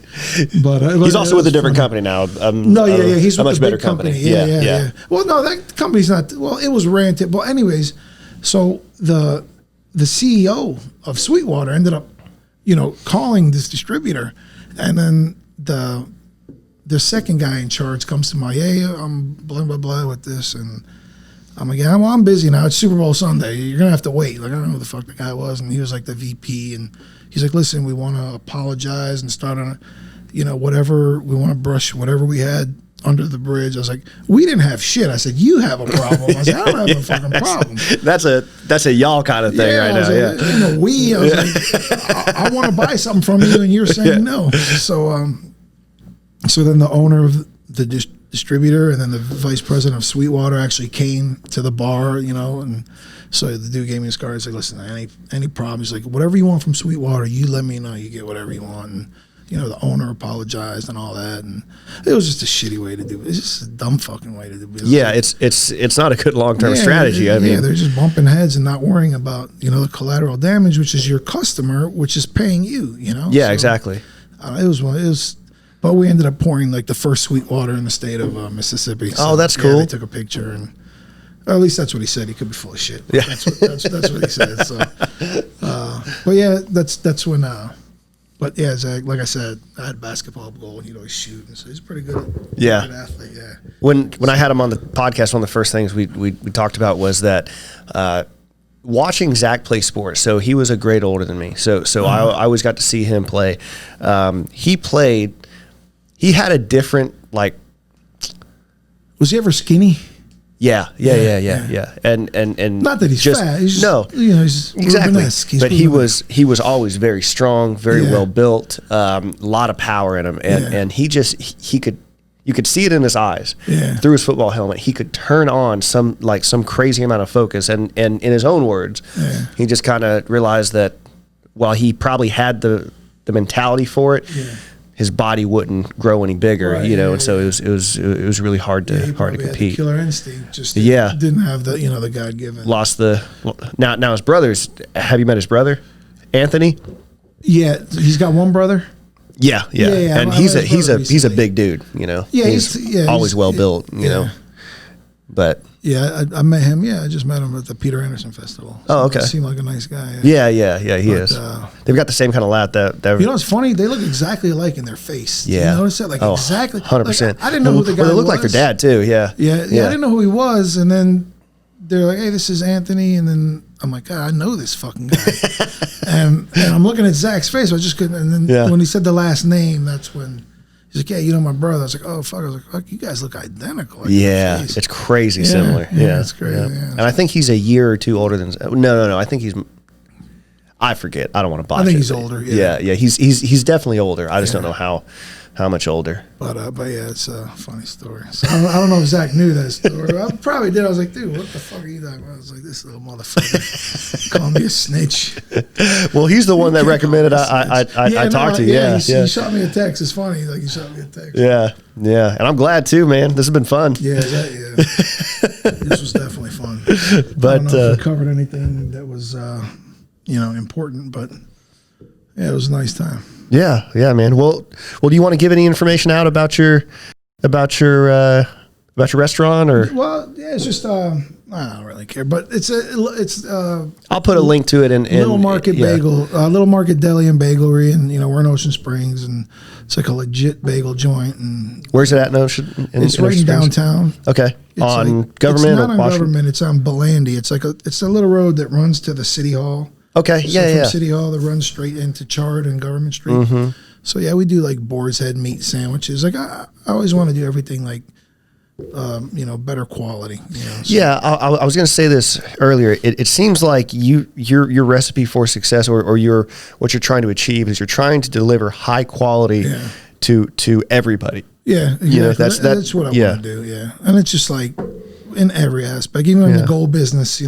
When I went to this one guy's office, very expensive office. He just had all these monitors with all this gold stuff. I'm like, man, I felt like I was some kind of financial guru sitting there. And so I was like, that's what I'm going to do. That feeling that I had, that's what I want people to have. So every office I had, I don't care where it was, I treated every customer like, hey, you're my only customer. I'm going to make sure you're happy. And, so they can see all the monitors. So it was just, I just want everybody to, get the best that they can get from me, whatever it is, whether it's the most money for gold and back in when I was doing that, and which I still do a little bit now, or if it's just food, I just want to do something that people like. Mm-hmm. It's important. Yeah. That's my, that's my fulfillment, do something people like, so, and make people laugh. So. Well, I think it's great, and you've done that. You've certainly done that here. Exactly. It's been fantastic, I'm gonna have to stop by. What days are you open? We're closed Mondays. So okay. Yeah, we're closed Mondays, and we're open weekends till 2:30. Okay. And Tuesday through Friday we're open 8 a.m. every day. Okay. Tuesday to Friday 8 to 5, and we do all kinds of stuff like freezer meals if you just want to take like a scratch-made pot pie or some kind of casserole, which is all kinds of stuff. Yeah, just not just bagels, breakfast sandwiches, lunch sandwiches. Okay. Yeah, so man, a little market in Ocean Springs, but who knows? It's been 2 years now, and I got an itch maybe to expand somewhere, or who knows, just to keep this as is. We'll see. Yeah. I gotcha. But yeah, it was fun. It's good meeting you too. Nice you as well. And we'll have to do it again and maybe get a podcast with Zach, because I think that'd be pretty fun, entertaining. But again, Oren, thanks for stopping by, and everybody, I appreciate it. Thanks for watching. See ya, guys. All right, that was pretty good. Yeah.